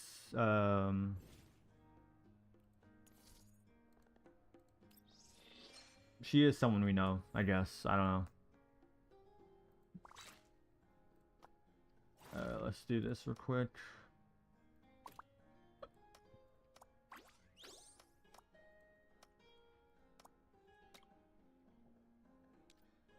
Okay. Jesus, we're like 34%. Oh, this is gonna be a long one. I think I might go get a drink real quick and go do whatever. Hold on.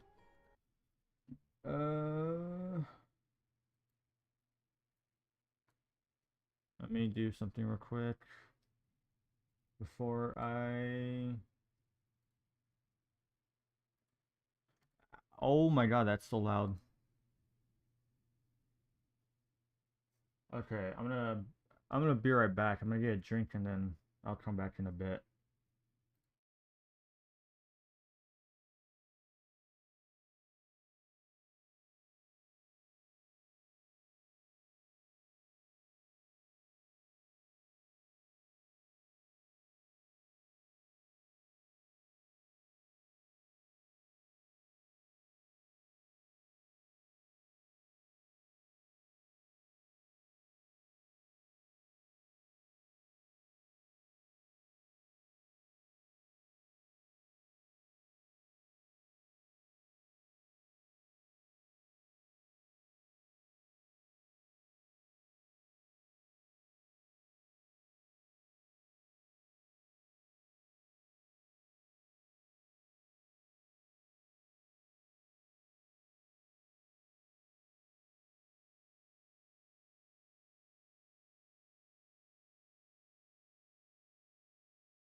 Okay.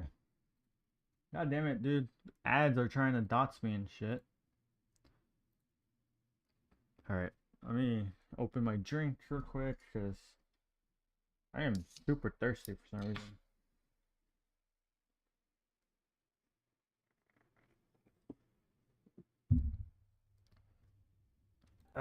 Goddamn. How many more? 1, 2, 3, 4, 5, 6. Alright. I already know this is going to be a long one because it's like nothing but yap lore. The helicopter rises through the clouds and reaches its cruising height. I get back inside the cabin and close the door, whereupon the active noise cancelling system installed in all Griffin helicopters engages. It excludes all the outside noise. The silent surroundings make me realize that I'm left in the combat zone. That I've left the combat zone. And it is only then that I realize that my hands are trembling, a feeling that is slowly rising up my arms. I clench my fists, doing my best to stabilize my heart rate, and then I begin considering the current situation. Based on what I just saw just now, the involvement of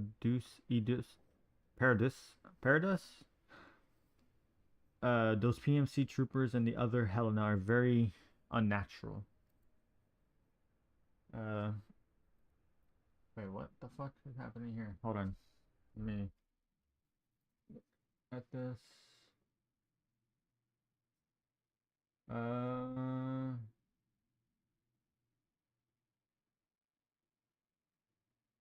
Okay. Why is this thing like trolling me right now? I look at the flying dinner plate or dandy gate. I don't know why I call it dinner plate. Dandy gate, and think about how to get a straight answer out of her. That missile headed at us clearly did not explode for no reason. From its trajectory and the position where it exploded, someone must have shot it down. In other words, someone secretly saved us, but who could have done that? I pondered the question, but can't come up with anything. Since I have no evidence or proof to support it, all I can do is set it aside for now. I thought it was Nemesis that did it, because that's the only other person that I know that has a sniper. So, sorry. I pondered the question. Oh, okay. So where shall we go next? I'll ask Sinatra and Macchiato later. I'm sure they have plans of their own. Should I continue with this transport mission? I look at the bots and the other Helena, who looks just like the one I know, but acts completely different. Once we get to a safe place, I'm going to have a good long chat with her about what happened before we got to her. After this brief period of contemplation, I look around the inside of the cabin. This is a standard issued Griffin transport helicopter. Judging by its stability in flight and the normal operation of its noise cancellation, this chopper was most likely been maintained at active duty spec from 10 years ago.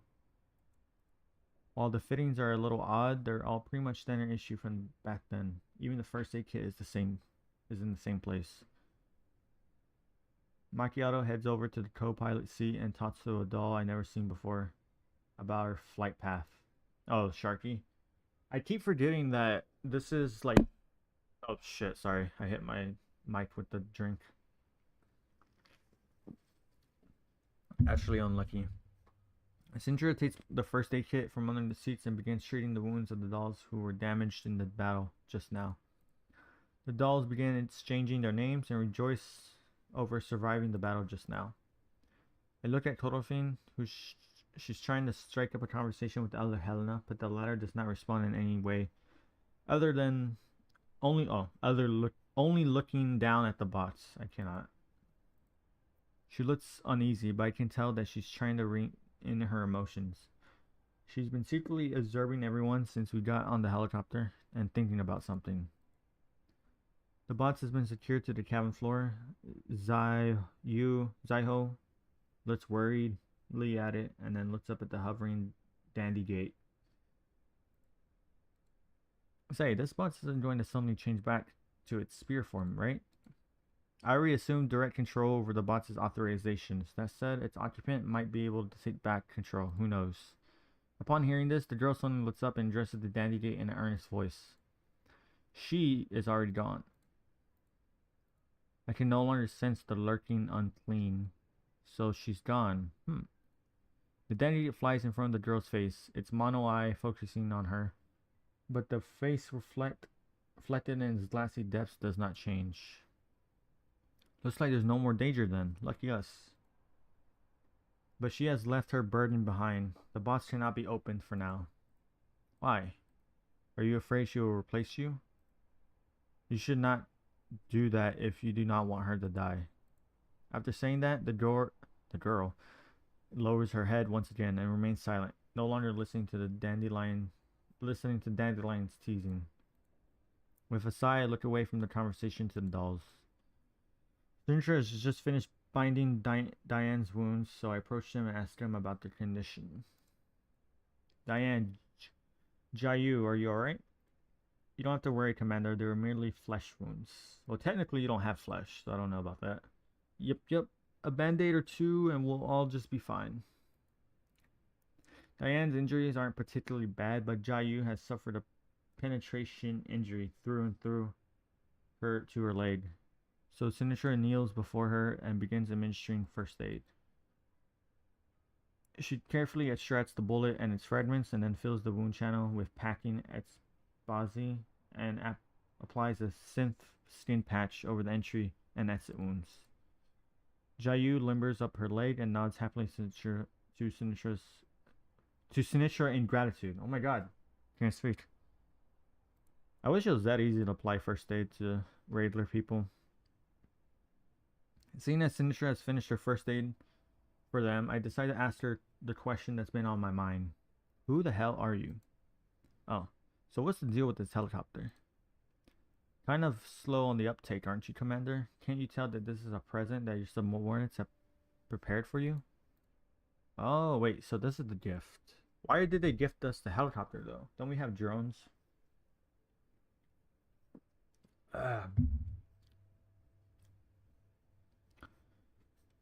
Hold on.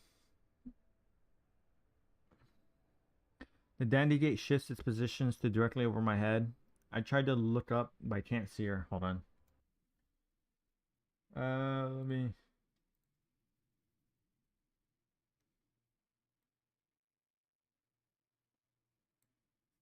Okay, there we go. Sorry. Is this true? Is that true? Whatever. Ninja puts the tools back into the first aid kit and then looks up at me with a smile. Indeed, we heard that you were working in the yellow zones at this time. All this time. So the manager and everyone's Zucchero decided to chip in and get you this for you. A whole ass helicopter. We were planning to present it to you when you came to the satellite city. However, the situation was urgent and we needed to get here ASAP, so we had to give it to you in this way. Do you like it, Master? The sudden surge of emotions leaves me unsure what to say next. As nostalgia assaults my brain and I look around, I feel like I'd gone back 10 years in time. But after seeing the bots on the ground and Helena beside me, I realized that I'm no longer in the past. Thank you, everyone. Don't forget to thank Springfield. It took her a lot of effort to acquire this transport helicopter. After Macchiato finishes talking with the pilot, she heads in from the pilot's cabin and takes a seat opposite of me. Did she? And your name is now Macchiato. That's my name now. Make sure you remember it. Jesus. Meanwhile, wait, what the fuck? Why did I say meanwhile? I will, Macchiato. I don't know why I read as meanwhile. Is Springfield with you too? Yes, manager's waiting for us in SHE02. SEH02 is one of the satellite cities on the resort route. I look up at the dandy gate and it pretends that it didn't notice me looking. We should be safe now. Sorry. Had to burp. Would you like me to contact the manager? Ah, yes, we should. Please put me through. Sinatra adjusted the transmission frequency and patches the signal to my earpiece. Soon I hear a familiar voice through it. Oh my, Commander, it's been a while since we last spoke. Yes, it has. Sorry for making you go all through this trouble. Now, no need to stand on ceremony, Commander. Are things going well on your end? I guess not. You're as funny as ever, Commander.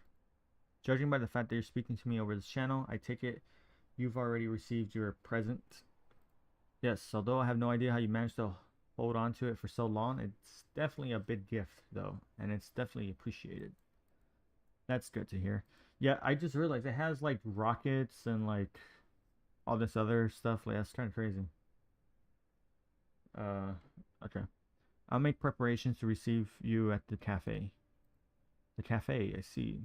Speaking of which, I've brought a rather complicated bunch of guests with me. Will it be convenient for you? Miss Dandelion has already told me the details of the situation. As for those Helenas, they'll need special care. You may need to make some preparations before going to the cafe. Preparations, you say? I understand. Oh yes, regarding the Elmo, I explained the situation to Miss Mayling and asked her to not worry. You don't need to worry about the rest. I've already told the staff what to do. Just get some rest along the way. We'll deal with any problems that come up when you arrive at the Zucchero. Well, that's Springfield for you, Ari. She's already taken into account of all things that were worrying me. I nod, then end the call after thanking her. As I take in the view outside the window, a wave of fatigue suddenly washes over me. Apparently, the sense of security I felt from knowing that I was surrounded by my dolls led me to relax unconsciously. Holy heck. Hold on.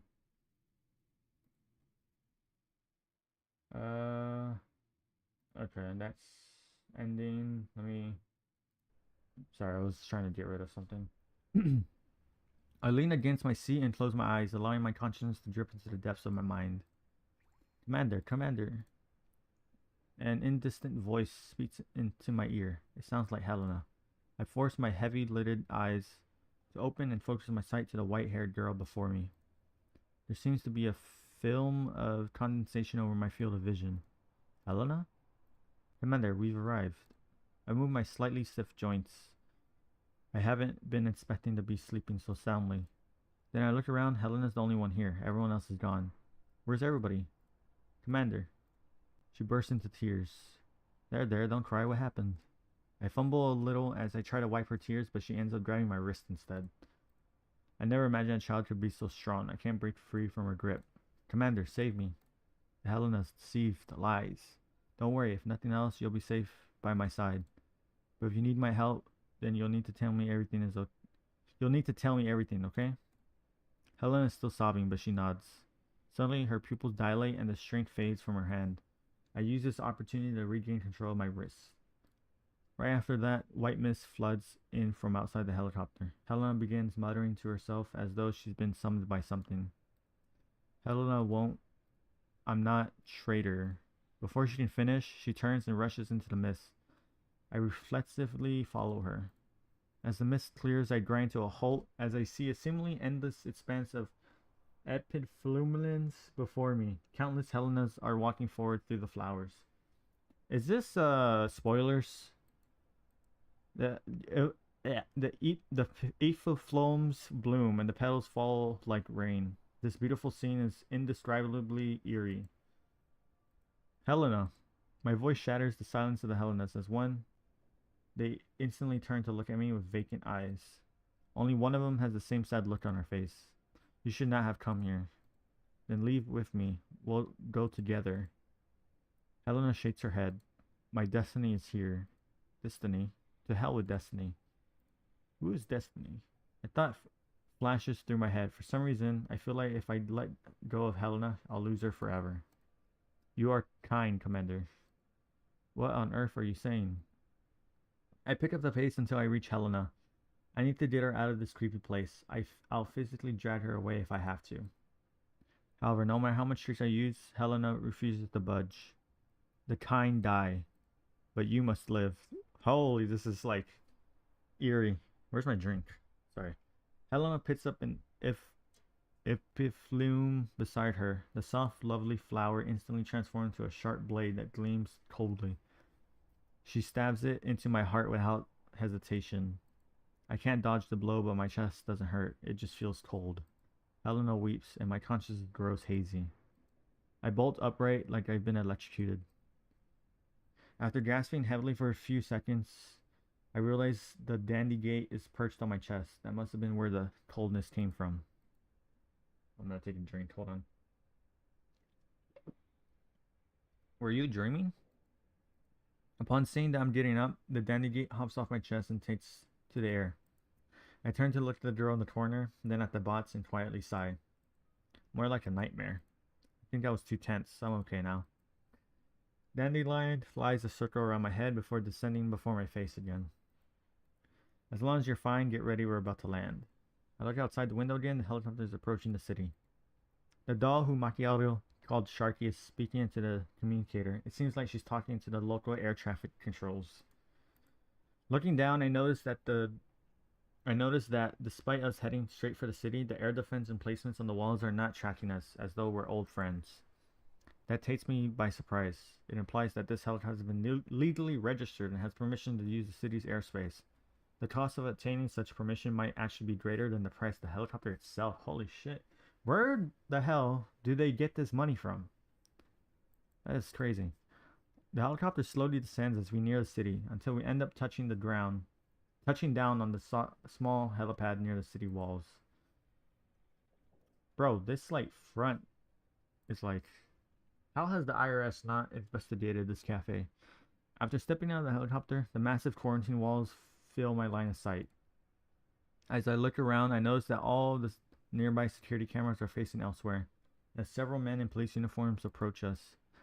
Macchiato moves up to meet them and stuffs several black cards into their hands. The men nod before heading towards the helicopter.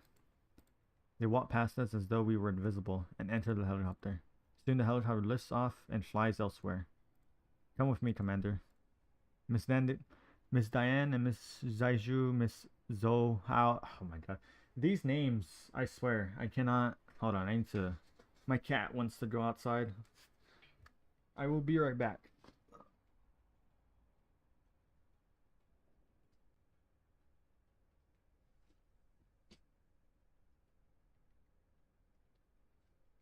Oh man, it's like really hard for me to move because my legs are sore, and then I still have shoulder pain and all that. Sharky will take you to the Zucchero Cafe. It is a safe place where you can rest for a while. Commander, go rest. I'll come by afterwards. Diane nods and the trio of dolls head into a passage with Sharky.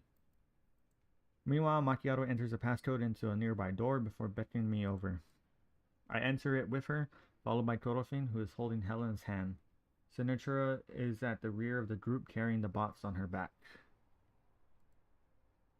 After passing through a run-down maintenance passage and taking a cargo elevator into an underground area, we arrive at the small storage unit. There is a 6-seater light truck inside it. We mount up in silence and drive it out of the storage unit. As we emerge from the underground area, the sunlight hits my face. Yeah, I recognize this backdrop. It's from one of the dusty journals. It is sunset now, and the truck slowly climbs in a long spiral from the sub-levels of the satellite city towards a higher elevation. As we go deeper into the city, more and more lights come on. It seems they're celebrating some sort of festival. Helena's eyes are drawn to the lights of the city. She seems to be trying to greedily devour them all in her gaze. All this must be fresh and new to her. I can practically sense the excitement and eagerness boiling in her heart. However, when she looks back inside the truck and sees the bots on the floorboards, her eyes go dull again. She notices that I'm looking and turns to look at me in the eye. On my part, I do not shy away from meeting her gaze. Then her mouth opens as though she wants to say something, but then she hesitates. Instead, she turns away, looking neither at the city nor the bots, but at her feet. She seems to be waxing thoughtful. She seems to be waxing thoughtful. I don't know. An hour or two more changes of vehicles later, Macchiato drives into a skyscraper, whereupon we dismount and get into an elevator. As its doors open, we are greeted by a bright yet completely sealed room. Springfield is there. Clearly, she has been waiting for us for quite a while. Welcome, Commander. Did you enjoy your trip? And here I thought we'd run into a blockade or be subjected to a thrilling car chase. Looks like I was overthinking things. It would be terribly rude to subject you to something like that after you came all this way to CHE02. I don't know, Chi02, I guess is what you can say. Well, that's a reliable cafe manager for you. Speaking of which, this isn't Zucchero, is it? I look around. We appear to be in a very high-end safe house packed with all kinds of comms equipment and weaponry. Even the walls have been reinforced with ballistic armor plating. But of course, this is one of our hiding places. It used to be a high-end apartment. I renovated the interior so it should be quite secure against internal and external threats. After considering how important this little mess might be, I thought that it would be best to put everyone up in here. Well done, Springfield. You really did think of everything. Looks like I made the right choice in picking you as our first stop. The Dandy Gate comes to a halt in front of Springfield and projects Dandelion's face. Why, if it isn't Miss Dandelion, I thought you'd come in person, but this body of yours? Oh, you know how it is. The commander couldn't spare me a proper frame, but wanted me to risk my life while slaving away for him, so I had no choice but to make do with this Dandy Gate for now. Oi, that's enough nonsense out of you. Still the same old Miss Dandelion, it seems. Anyway, please help me charge up this Dandy Gate. Its battery must be on its last legs after a whole day of flying around. I think I'll go take a rest myself. I'll leave the rest to you guys. The Dandy Gate flies above Springfield, and with a snap, it powers down and falls into her hands. Springfield finds a wall socket and plugs the Dandy Gate into it. Then she dusts her hands off before smiling at us. There's a room for everyone here. Let's all relax and take a break, yes? Springfield walks up to the girl. Now it's for you, Miss Helena. Oh, you motherfucker, dude. I double-clicked. What did that say? If you don't mind, would you allow us to lend you a hand? The girl doesn't answer. Goldflame directs a pleading gaze at me. It's fine, let them handle it. You should get some rest too. We'll meet in the hall later. It is only after hearing me speak that Goldflame lets go of Helena's hand. Sinatra leads Goldflame to one of the rooms and escorts her inside. Springfield smiles and holds a hand out to Helena. The latter doesn't take it, but she eventually nods after hesitating for a moment. Springfield then turns to say a few things to Sinatra before the two of them lead Helena to another room. Before they leave, Springfield turns to speak to me. Commander, you should go rest up. We'll contact you once we clean her up. Right. After Springfield and company leave, the only people are left are me and Macchiato. Oh my god, what is she gonna say? Let me take you to your room. Please do. Macchiato leads me forward, then stops in front of the door. I open it and see a guest room within. It is not too big, but it is luxuriously appointed. And there is a shower and a bathroom inside. This is a really fancy place. I guess that's a high-end apartment for you. The one I bought is way better than this. Huh? You got a place of your own? Of course. Look, Commander, and I'm just saying, oh my god, I already know I think I've heard about this already. If? It's nothing. Go bathe. You smell like a fire. What does a fire smell? Oh, I guess smoke, but okay, I'm going now. I enter the room and Macchiato closes the door with a click. I sigh heavily and then take off my jacket before laying down on the bed. While I still feel very tired, sleep is long in coming. After tossing and turning a few times, I decide to clean myself up and enter the bathroom for a shower. Why would you lay on the bed after what you just been through? You fucking disgusting pig. Oh my god. Whenever I work out and I'm like sweating, the last thing I want to do is lay on my bed. That is so gross.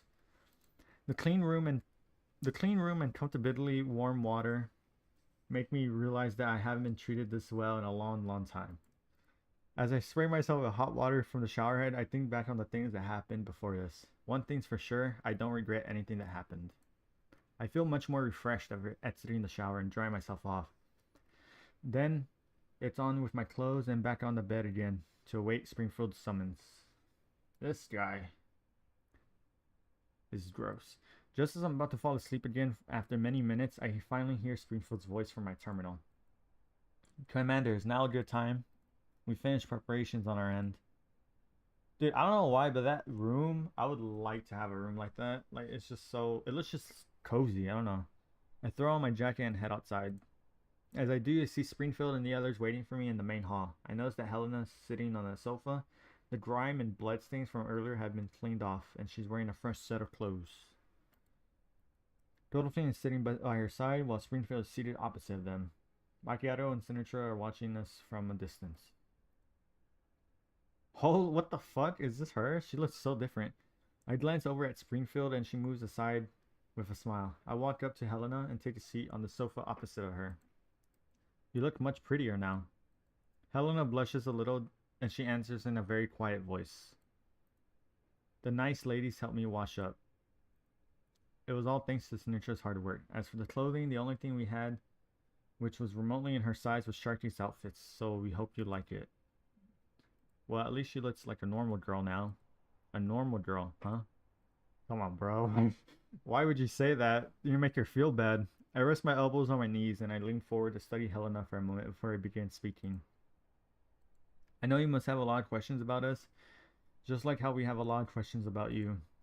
I'm sure everything that just happened now must have come as a huge shock to you, but it's over now. So let's sit down and have a good chat. It wasn't much of a shock. Really now. Well, it wasn't much compared to what happened in the past. The girl frowns and looks up at me. I look back at her without flinching. And she decides to take initiative. Shit, hold on, sorry. I'm moving my mic around. Who are you people? Where should I begin, Well, I'm just a perfectly ordinary bounty hunter, and these dolls are my ex-subordinates. They're all kind and friendly dolls, but I guess you already knew that. I wouldn't say that, because one of them literally slit the throat of a soldier, and the other one kicked the guy's head so hard it spun around 360 degrees on his neck, so I don't know about that part. Hanela looks at the dolls around her and nods. They're all kind and friendly, yes, but that doesn't necessarily mean you're good people. Why did you save me? Why did you bring me here? Very smart. We were asked to escort Helena to a safe place where she could be cared for and protected. Escort Helena? I turned to look at the bots on the ground. The girl's eyes follow mine. Someone handed that Helena to me, so we ended up being attacked by all kinds of enemies each day, from Viagras to the Paradis, and now the main Manji security. Since you're Helena too, I had no reason to leave you there. Reason?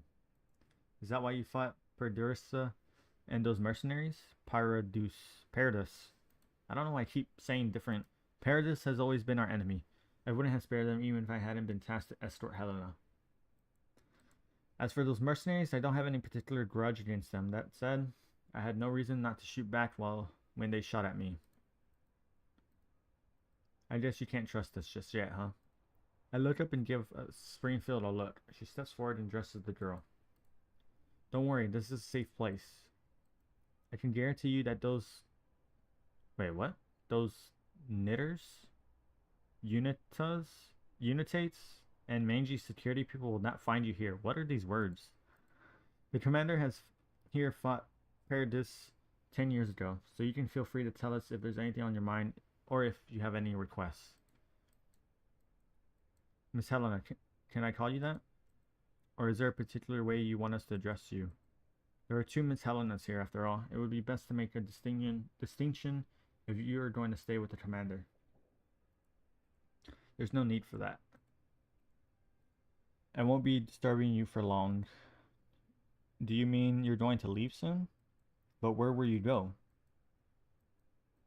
I'm very grateful to you for saving me, but I'll take care of the rest myself. I sigh heavily. It seems this girl isn't as pure and innocent as our Helena, but behind her facade of grizzled independence are hints of a naive streak.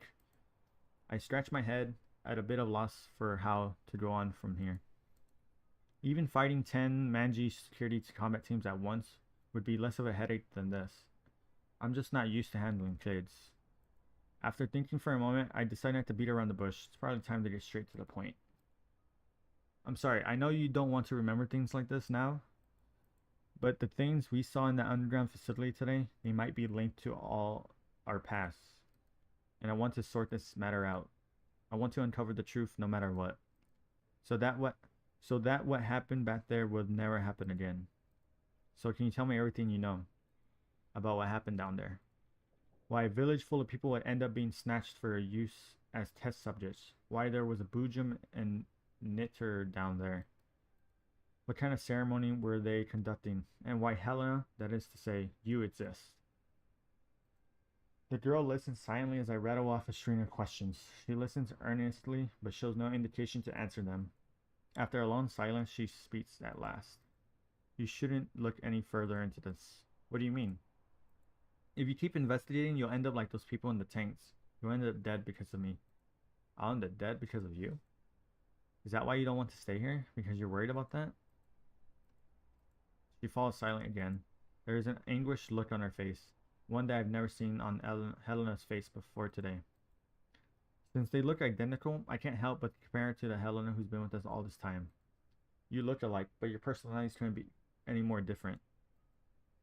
She meets my gaze and practically shouts what she's thinking. I don't know how powerful they are, but you won't be able to get out easily if you get mixed up in this.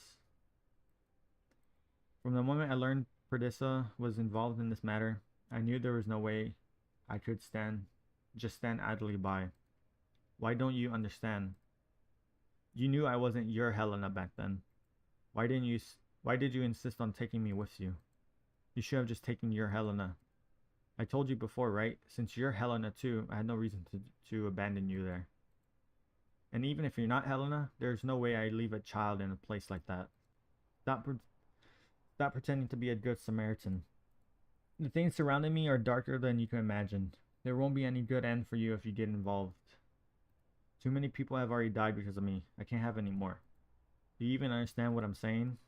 I get it, yes, but we're not going to die because of you. You didn't kill those villagers, and neither did you kill those state sec agents. What? It's not your fault that they died. It's the fault of that cult and the people behind them. If you shoulder the blame for their sins, you'll just be letting the true masterminds get away with their crimes. Dude, this is like, I don't know what the hell is going on. I think this is supposed to be after the main storyline, and I haven't completed the main storyline yet, so I think I'm getting spoilers right now. Which, it's okay, because I'm probably going to forget about it. He's right. Torofin, who has been silent all this time, suddenly stands up. Torofin? The followers of Perdissa, they've killed my sister, just like they killed the people in those taints. They don't need a reason or motivation to hurt others. They do it because they want to.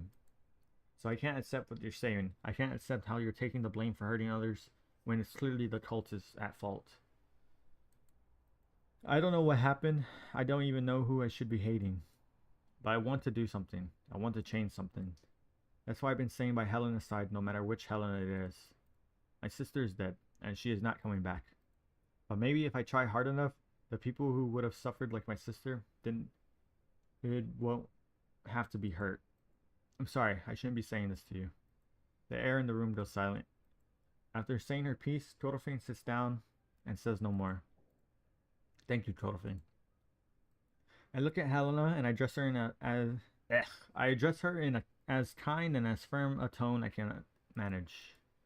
Running away won't solve anything, and running away won't stop tragedies like that from happening again. I'm sure you understand that. But don't take everything onto yourself. Also, don't look down on us. You saw how we took out that Boojum and those mercenaries, right? We'll uncover everything about the Helena incident.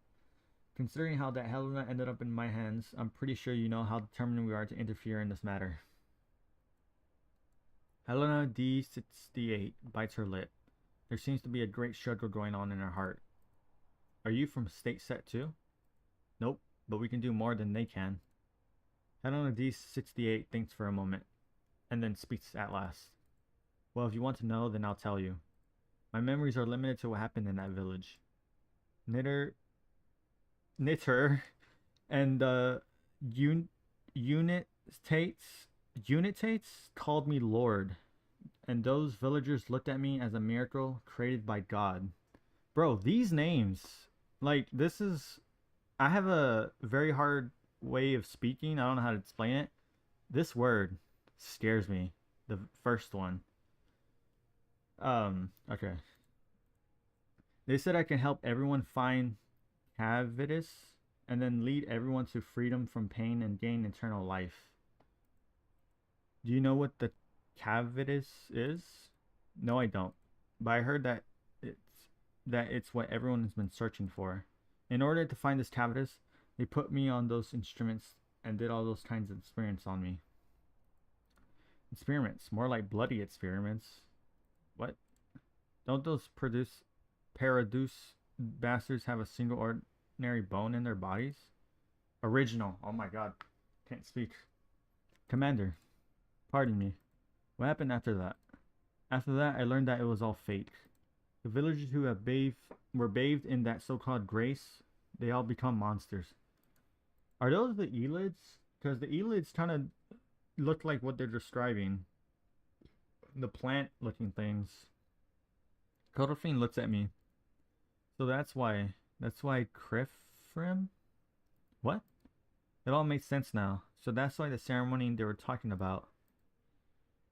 They control those monsters and turn them into the Bujums you were talking about. But I can hear the wailing and lamenting in their hearts. The ceremony made them obedient to me, but all I can do was give orders as that woman dressed in black commanded me. I didn't want to do this anymore, but there was nothing I could do except pray each day for a miracle to happen. And then someone actually came to save me, as though they were answering my prayers. One day a group of people said the same thing as you came to the underground complex. They said they were state sec agents, and they were going to save me. I was so happy then. They took me out of the tunnels, and they told me to wait for their pickup in the village, but in the end, they never came. At that time, I didn't realize they were probably in those tanks. I had nowhere else to go. My only company was the lingering spirits of the fallen. At that time, all I could do was pray, and then my prayers were answered again. Another me descended from the heavens, shining brightly. So our Helena was drawn to you by your prayers? Oh my god, my throat is like...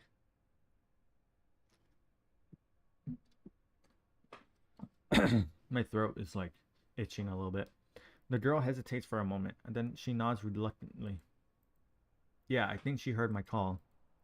The fact that these Helenas can speak to each other's hearts is something that comes up before. It seems the similarities between them and the Paraduce old Neptu research warrants further investigations. Oh yes, there's one more thing. Who exactly is that person who possessed Helena? That consciousness who was talking to us? Why did you say she betrayed you? Our minds were once lived in a sea of flowers. Back then there were many copies of us. But we were killed by that voice. The memories from the Sea of Flowers told me that she was the first Helena. She did not accept us, but wanted to kill us, so she would become the only one of her kind. Once we had that chance to escape, but because of her betrayal, we were cast out of the Sea of Flowers. If it wasn't because of her, if I had just been more determined back then. Helena clenches her fists as she scrunches up her face, and tears begin welling up in the corners of her eyes. I understand. Alright, you said enough for today. Go get some rest. My questions have been answered.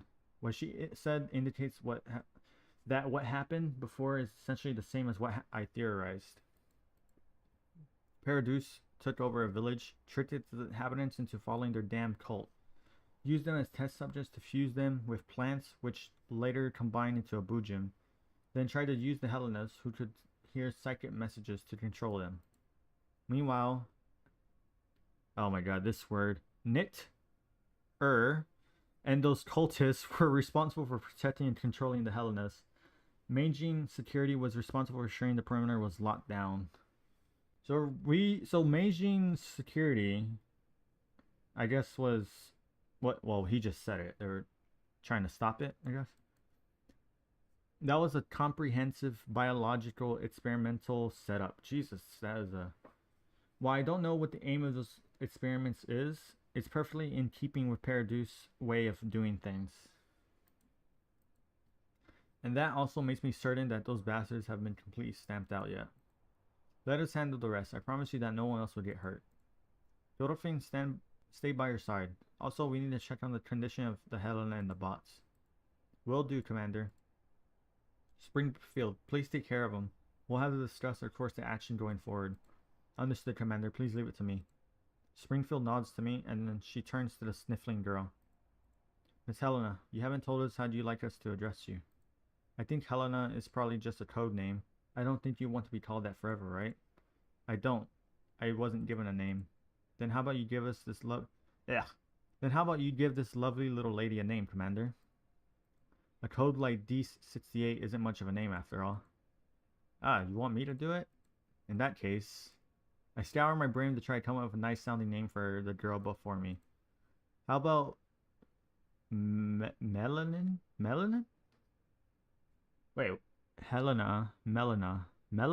Is that Melina, or am I just kind of... How does Melina sound? It's not too bad. A guardian of souls. I'm probably not pronouncing that right.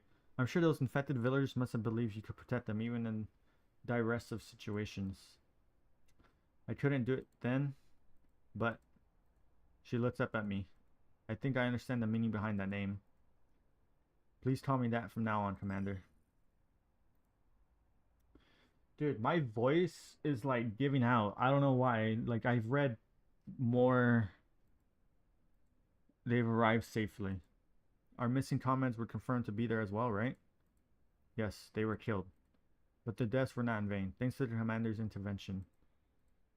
He's still as much of a busybody as always. Still, that's just how he is. You don't seem to approve. His methods are highly inefficient, though they are effective at times. I don't understand him, so as long as they don't interfere with our mission, I won't oppose them. Perhaps that's how humans think. He's just like she was, always so pretentious, very infuriating at times. That's high praise coming from you. However, my assessment is that we haven't gone deep enough. Perhaps we need to establish more direct contact. Very well. Since you're the leader now, I will obey without question out of consideration for the mission's efficiency. Still, don't forget our original objective. Alva?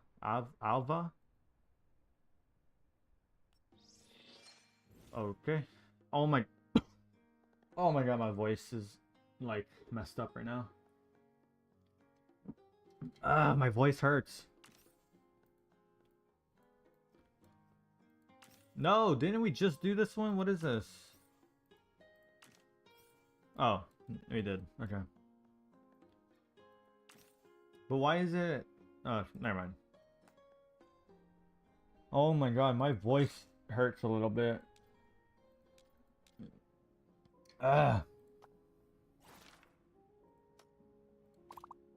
Okay.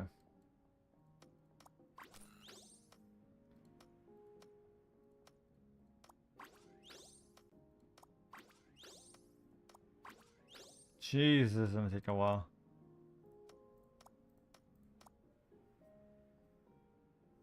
Oh my god. Yeah, my throat is like not feeling that cool right now. Okay. Please, no more reading. I need my voice to have a break. I think that's the longest like I've read something. Oh my god. I'm sitting in the corner of the cafe, slowly sampling the coffee signature has just brought me. After returning from the safe house, I had a loud and lively meal with the dolls, the first one in a lifetime. Sinatra and Springfield served up a scrumptious feast, and then the dolls and I had a long discussion about the past. Springfield told me about how Zucchero was founded, and how Diane recalled the adventures of Monsoon as they traveled between the satellite cities. Sinatra did her best to serve everyone, while Zai Yu and Zai Hao were about to put on a... I'm pretty sure I said both their names like 20 different times. We're about to put on an entertainment performance for us, only to remember their instruments and luggage were still at the train station. Springfield helped them contact the local authorities, And when they learned that the missing items would be shipped over to them, they were so happy that they dragged out Sharky's stage. Wait, what? That they dragged out Sharky's stage to sing an off-key song. Okay, I got that confused. We cleared the tables once we were done eating, or rather, they did. I tried to help, but they shooed me away, leaving me no choice but to find a corner to sit in. He's literally me, for real, for real. As the night wears on, the lights in the buildings outside gradually go out, and the clamor from outside the windows slowly quiets down.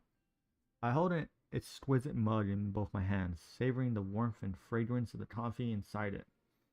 This sensation was commonplace 10 years ago, but for me now, it is a rare and precious thing. After all, this is the first time I've been reunited with my dolls after so long.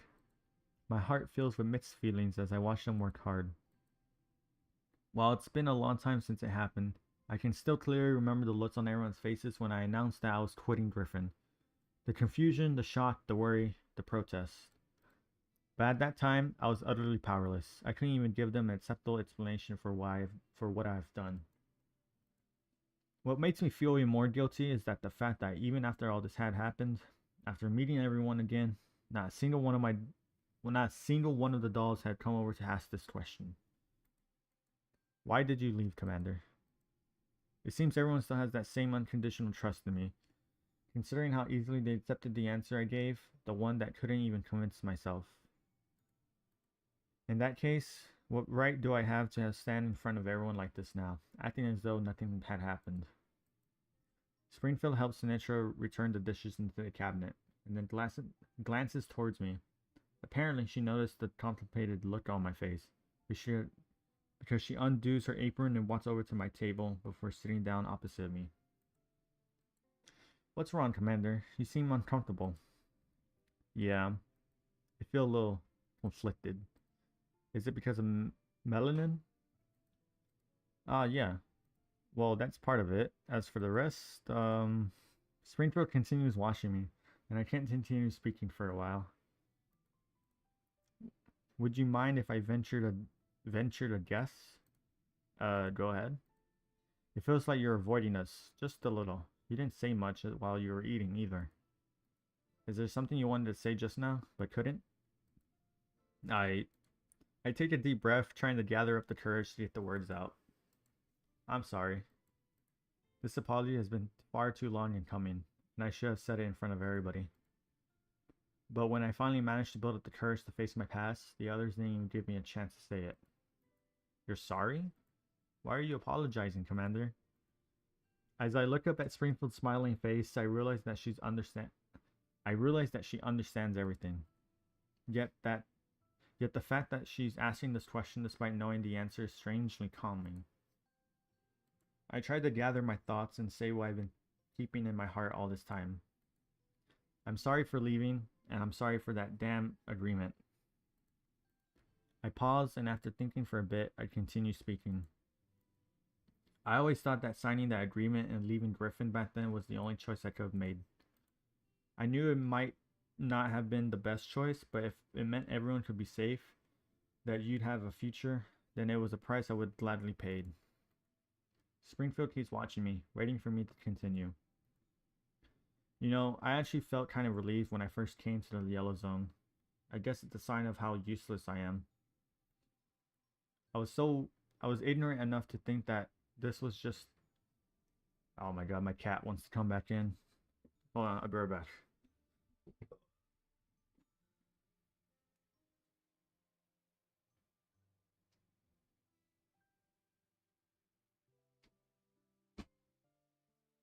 Way to ruin the moment, cat. My cat likes to scratch at my door whenever she wants to come in. Alright, where was I? That I could escape from those inconvenient realities that I didn't want to face. I knew it was wrong, of course, but I couldn't muster up the courage I used to have in order to fight for what I knew was right. A lot of people died, yet I'm still alive, and the only reason why I survived is because countless dolls gave their lives for me. But do those sacrifices even mean anything? I haven't found the answer to that yet. And so I drifted through this chaotic world for the past 10 years, trying to find an answer that would be ugh, trying to find an answer that would put my heart at ease, that would prove I haven't chosen wrongly. The more I looked, the more lost I felt. I thought that turning my back on war meant that I would no longer be used. I thought that giving up what power I had would give everyone peace. But it was all pointless in the end. Oh yes, I was no longer being used, but that was because I was no longer of use at all. And even after giving up my rank and position, the mere fact that you were associated with me put you all in danger. In that case, what even was the point of giving it all up in the first place? Dang, this is I can't really feel anything because I haven't played the games before this one, but I feel it. You heard what I told Maylene. Wait, Maylene? Melanin just now. Even though I killed William with my own hands back then, Paradise is still going strong and still using innocent people in their inhumane experiments. And as for me, by giving up everything, I lost the power to change anything. You know, back in the day, we used to be able to send choppers wherever to deploy like 25 T-dolls at once. Even did it for the sake of the certain senior of mine.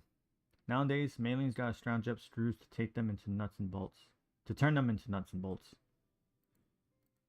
After seeing all this, I really wanted to ask myself, hey, what the hell are you even doing? You made your choice, but you keep second guessing yourself. Does someone like this even deserve to be called a commander? Do you think that you're an URNC bitchshot who can get elected just by keeping an elite low profile?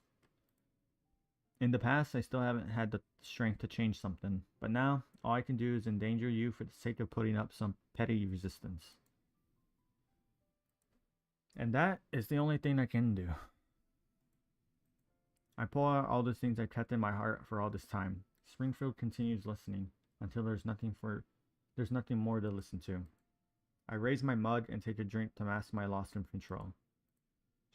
Springfield waits for me to calm down before she slowly begins speaking. I don't think you're running away from anything, and I don't feel like you're using us. You're just punishing yourself, the you who left without saying a word. I finally gathered the courage to look up at Springfield. Her smile is gone, replaced by a stern and serious look that she rarely shows others. Or did you truly believe that we would forget you just because you left and we were bound by the agreement? That's not what I meant. Or that's not what I mean. Is it? Do you truly not think that way? Think carefully about your answer. It means a lot to me. Uh-oh. Of course I didn't think you'd forget me. Upon seeing the look on my face, Springfield smiles again. Thank goodness, I felt the same way too. Pardon me, Commander. It seems I was a little impolite. With that said, you weren't the only one feeling lost during our 10 years apart. But even if we felt lost, we all tried our best to keep living our lives. We lived on while waiting for the day to come when we would meet again. Springfield twirls the tips of her hair around her fingers, as though she's thinking about how to put her thoughts into words. It's true that a lot of T-girls, it's true that a lot of dolls left Griffin, and as a result, we lost contact with a lot of our friends. But why do you think you're powerless now? Is it because you think that we wouldn't listen to your orders anymore now that we're no longer your subordinates? Springfield's words cut deep, but at the same time, they also cut to the heart of the matter. What right do I have to expect them to risk themselves for my personal goals? Indeed, what right do I have to demand that they get hurt in order to protect me? Commander, do you know what happened in the Griffin base the day after you said goodbye to us?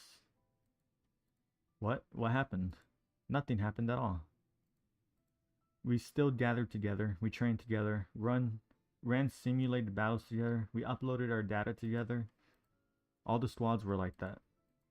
Back then, you were no longer commander in name, but we continued living the same way we did when you were in the base, as though you never left. Then the next day came, and the day after that. Those days lasted a very long time. Until Miss Colleen came to the base and told us that It was time we took the first steps of our own. Jesus, I can't. I'm ruining the moment by misspeaking so much. She said this was what you would have wanted, so we did it. In the past, you always said that you'd be nothing without us, but the reverse is also true. If you hadn't raised us up the way you did, we wouldn't be our present selves either. To you, we were all special, unique individuals, and in our hearts, you were the same. Do you have hearts? This is a bond that we share with you and you alone. That bond has nothing to do with rank or position, and nothing can ever replace it. The reason why we could become Springfield, Sinistra, or Macchiato is all because you were there. No, even without me, Springfield shakes her head. Have you heard the phrase, every man has two deaths? I think so. A human dies for the first time when their vital functions cease. They die for the second time when they are completely forgotten. Holy shit, that's I mean, I've heard that so many times, but that's still kind of heavy to think about. Every man has two deaths. I'm gonna use that one day. But it's not like that for dolls. Tactical dolls were made because they can never truly die. But that also implies they were never truly alive either. The only time we can come close to living is when we leave memories in the hearts of others. And this life becomes stronger the deeper... Wait, what? This life becomes stronger the deeper and more irreplaceable those memories are. Without you, we would only be dolls you can see walking around anywhere on the street, found under the broad categories like cleaning type, combat type, or even entertainment type. Easy to replace and forgotten with the changing of generations. But you gave us all the most important thing in the world, the one thing that makes us truly alive in this world, the unique memories that we share. I don't know if I'm making myself clear enough, but I hope you will understand what I'm trying to say, Commander. You made yourself very clear, and you've helped me understand a lot of things. But I must tell you this, if you choose to help me, you will lose everything. Perhaps even the Zucchero that you've poured your heart and soul into may no longer exist. Are you alright with that? I like to think that agreement was a trial of sorts. It is a challenge for us and you, a way to test our determination to change the future. I am ready. I believe our friends are ready. Are you ready, Commander? Are you ready to make up your mind to bring that about change? I reflect on everything I've experienced until now. The shadow of Paradis still looms over the world like storm clouds, and the bitchshots think that this land is just a sandbox they can toy with at their leisure, moving their pawns as they please.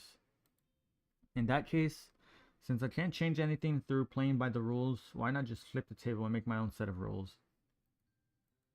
Yeah. While there are still many unknown variables in play, in the end, I decide to use that simple word to make my promise to Springfield. Meanwhile, the dandy gate that has been floating lazily in the air slowly drifts over. My, oh my, you do have a silver tongue, Miss Springfield. Meanwhile, the commander writes off all my attempts at persuasions as making fun of him. Whatever shall I do? But that's because you really are making fun of me. Oh, how you have wronged me. Miss Springfield, I call for justice in my stead. Miss Dandelion is helping you in her own way, Commander.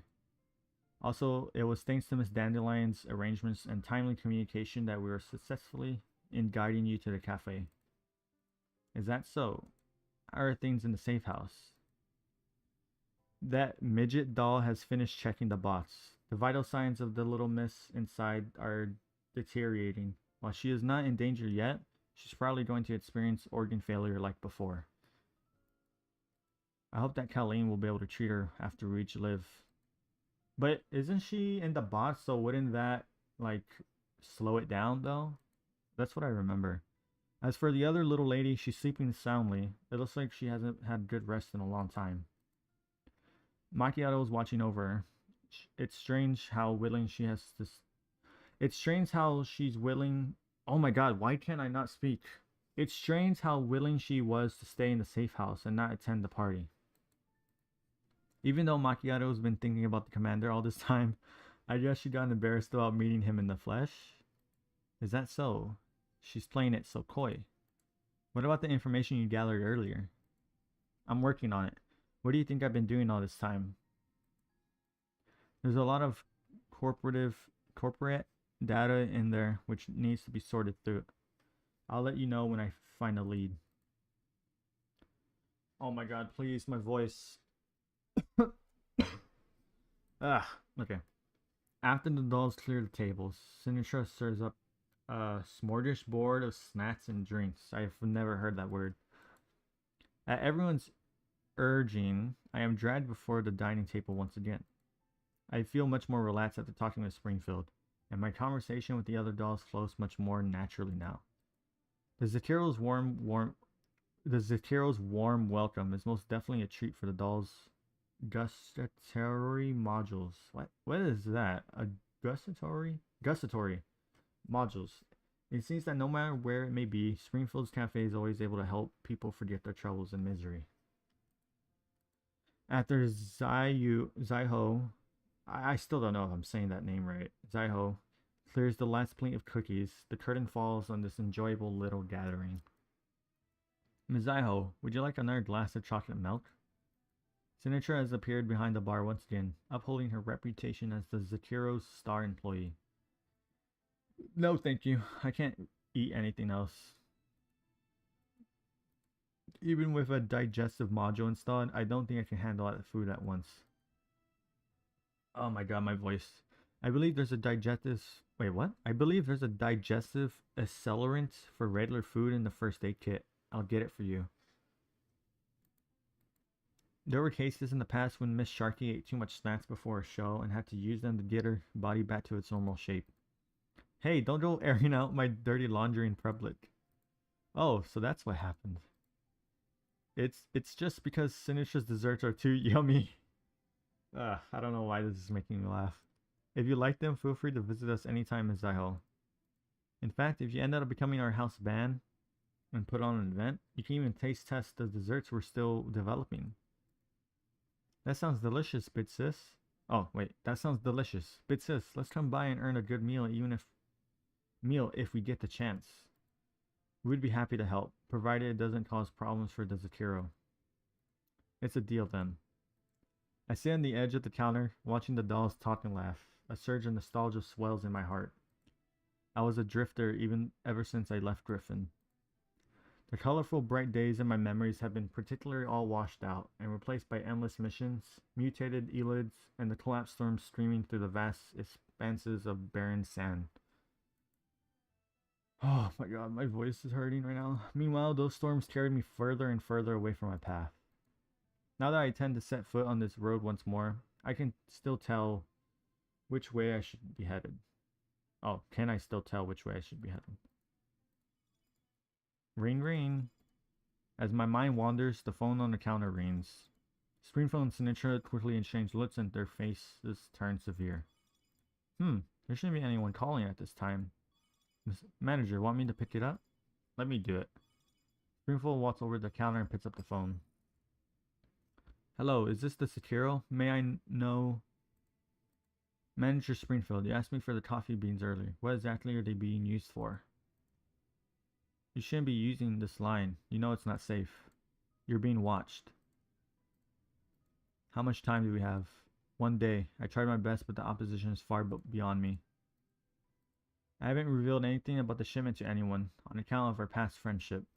Therefore, I hope you would get rid of that shipment ASAP to avoid causing more trouble. I understand. The other party hangs up. The cafe is silent, and the dolls all look at Springfield. What's going on? Someone is looking for the location of this cafe. Someone highly placed. Commander, our location has been exposed. I'm sorry, I got you all caught up in this. No, it's our fault for not being strong enough to properly take care of you. Just in case, we should relocate immediately. How much time do we have? 1 hour. Saying so, Springfield turns to the other dolls. Ladies, I apologize, but as of now, this cafe is entering sleep mode. Sleep mode? Do you mean?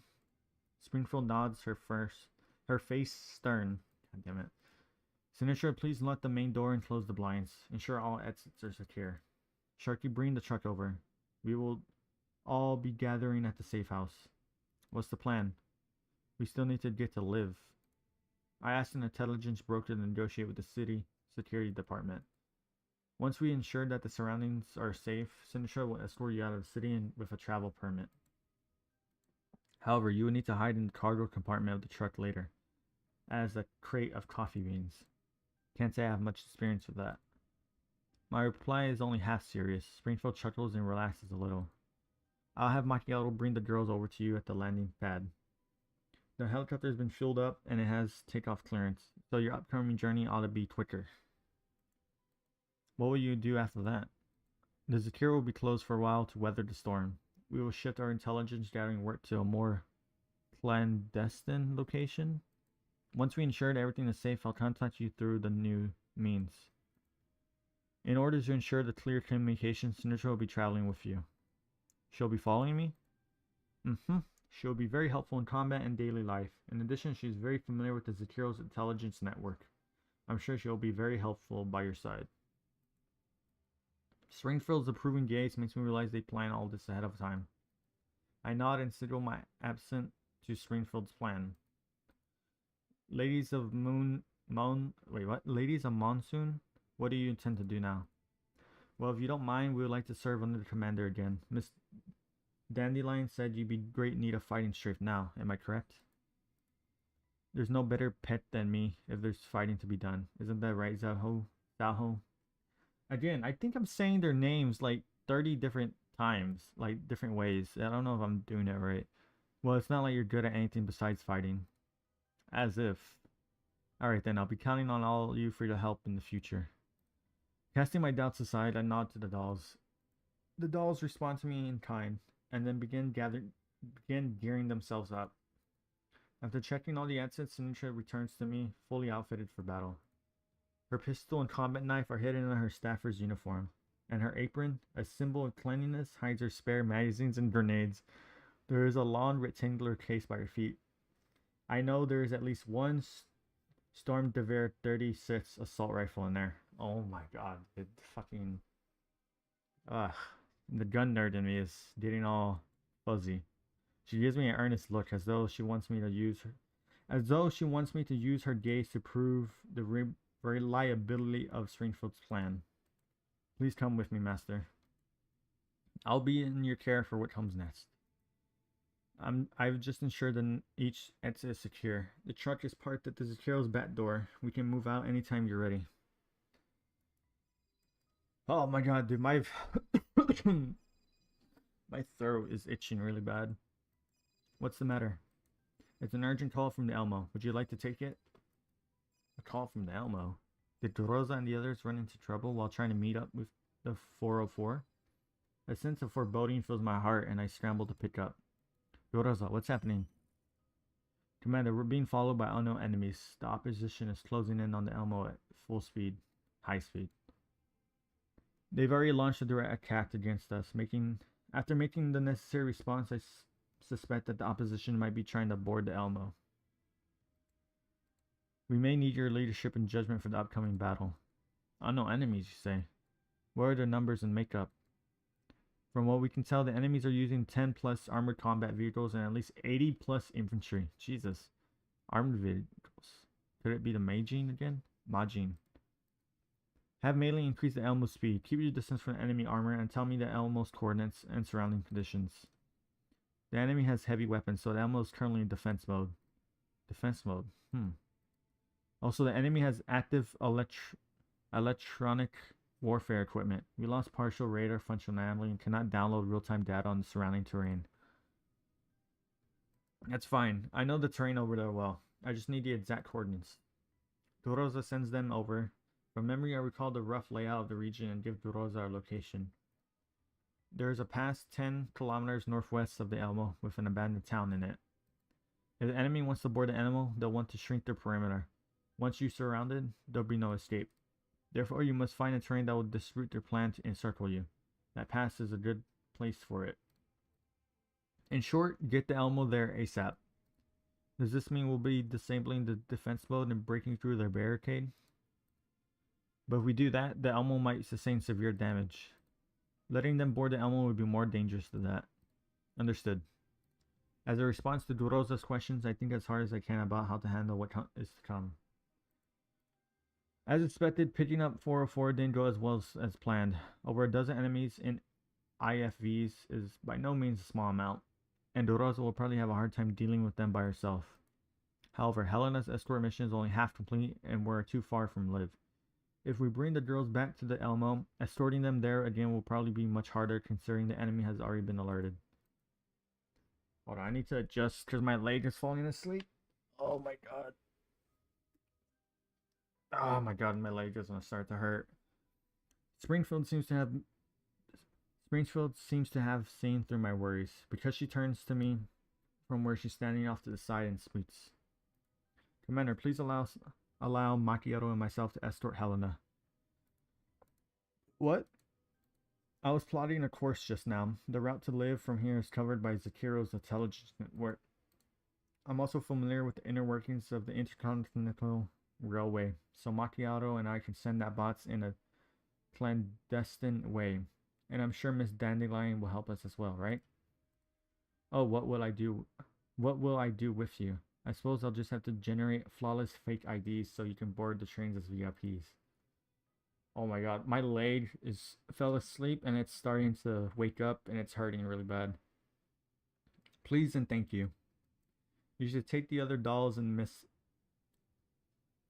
Oh my god, how do you say that name? Maylene? Not Maylene, Melina. On the helicopter with you. They'll be safer that way. So Melina is coming with me too? Right now, there's nobody who's more suited to protecting her than you. Traveling with two Helenas will be too risky. Leaving her here isn't an option either. If everyone leaves, then they won't find anything if they launch an investigation. Since you brought her out of the darkness and into the light, you should be prepared to take full responsibility for your actions. Ah, I see what she's trying to do there. You have a point. Since I already decided, I contact Rosa again and inform her of my plan. Meanwhile, Springfield studies the files in her hand and thinks about how to best handle the upcoming situation. Sharky, take the truck and bring everyone to the landing pad outside the city. You will be piloting the helicopter later, so do everything the commander says. Huh? But what about you, manager? I'll contact Macchiato. We'll prepare to send Helena over. We'll arrange for Totofi and Melina to arrive safely at the landing pad. Aren't you coming with us, manager? But what about the Zucchero? As long as we're around, we can set up a Zucchero anywhere. Don't worry, I'll come find you on the Elmo once this mission is over. Commander, make sure you make room for the Zucchero's latest outlet, okay? I'll be waiting for you. I calm myself and look at the dolls with gratitude in my eyes. The familiar sense of security and confidence has returned to me. Thank you, I'm glad you're all here. The girls smile at me by way of response, and then we swing into action. Oh my god, please. I honestly want to stop because my throat is starting to hurt. But oh my god. Signature helps me open the door, revealing a truck with the Zucchero logo on it. Stay safe. I'll see you guys on the Elmo. All the best. We load on the truck, leaving Springfield behind. As the rear door slowly closes, I take one last look at this place and the safe house which has sheltered me. Even for just a moment, as the truck's engines revs up, I disappear into the coffee-scented darkness. What? It's a weird way to describe it. Oh my god. Okay. How many people is there? Is that it? Oh. Alright, I'm gonna steal one of their,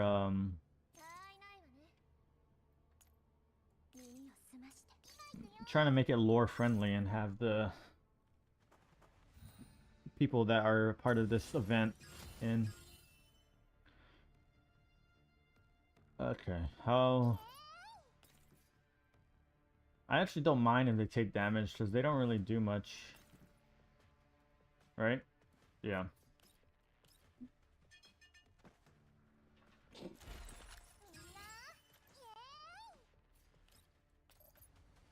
Oh yeah, they're dead.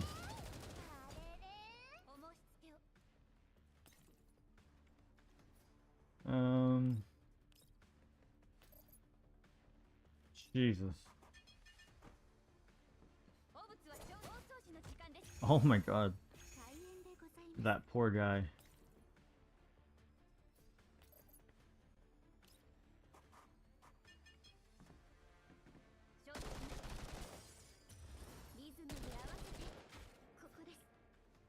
Oh yeah, I forgot she can move more afterwards.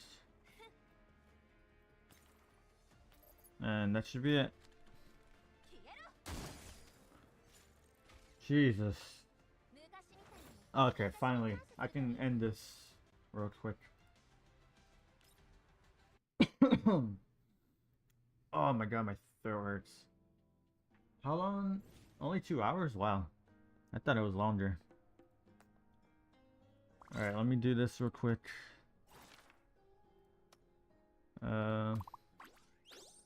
Nice.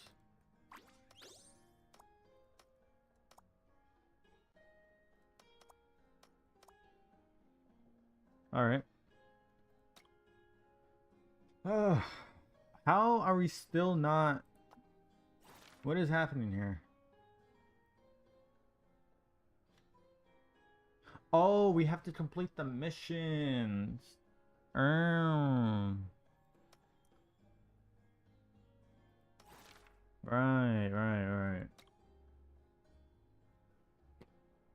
Well. Alright, well I'm ending stream because my voice is hurting for some reason. Alright, I'll probably finish. I think I'd be able to finish this. Maybe? I'm not sure. Maybe tomorrow I'll be able to finish this. Depends. We will see though. Alright, I'm outie. I am out of here.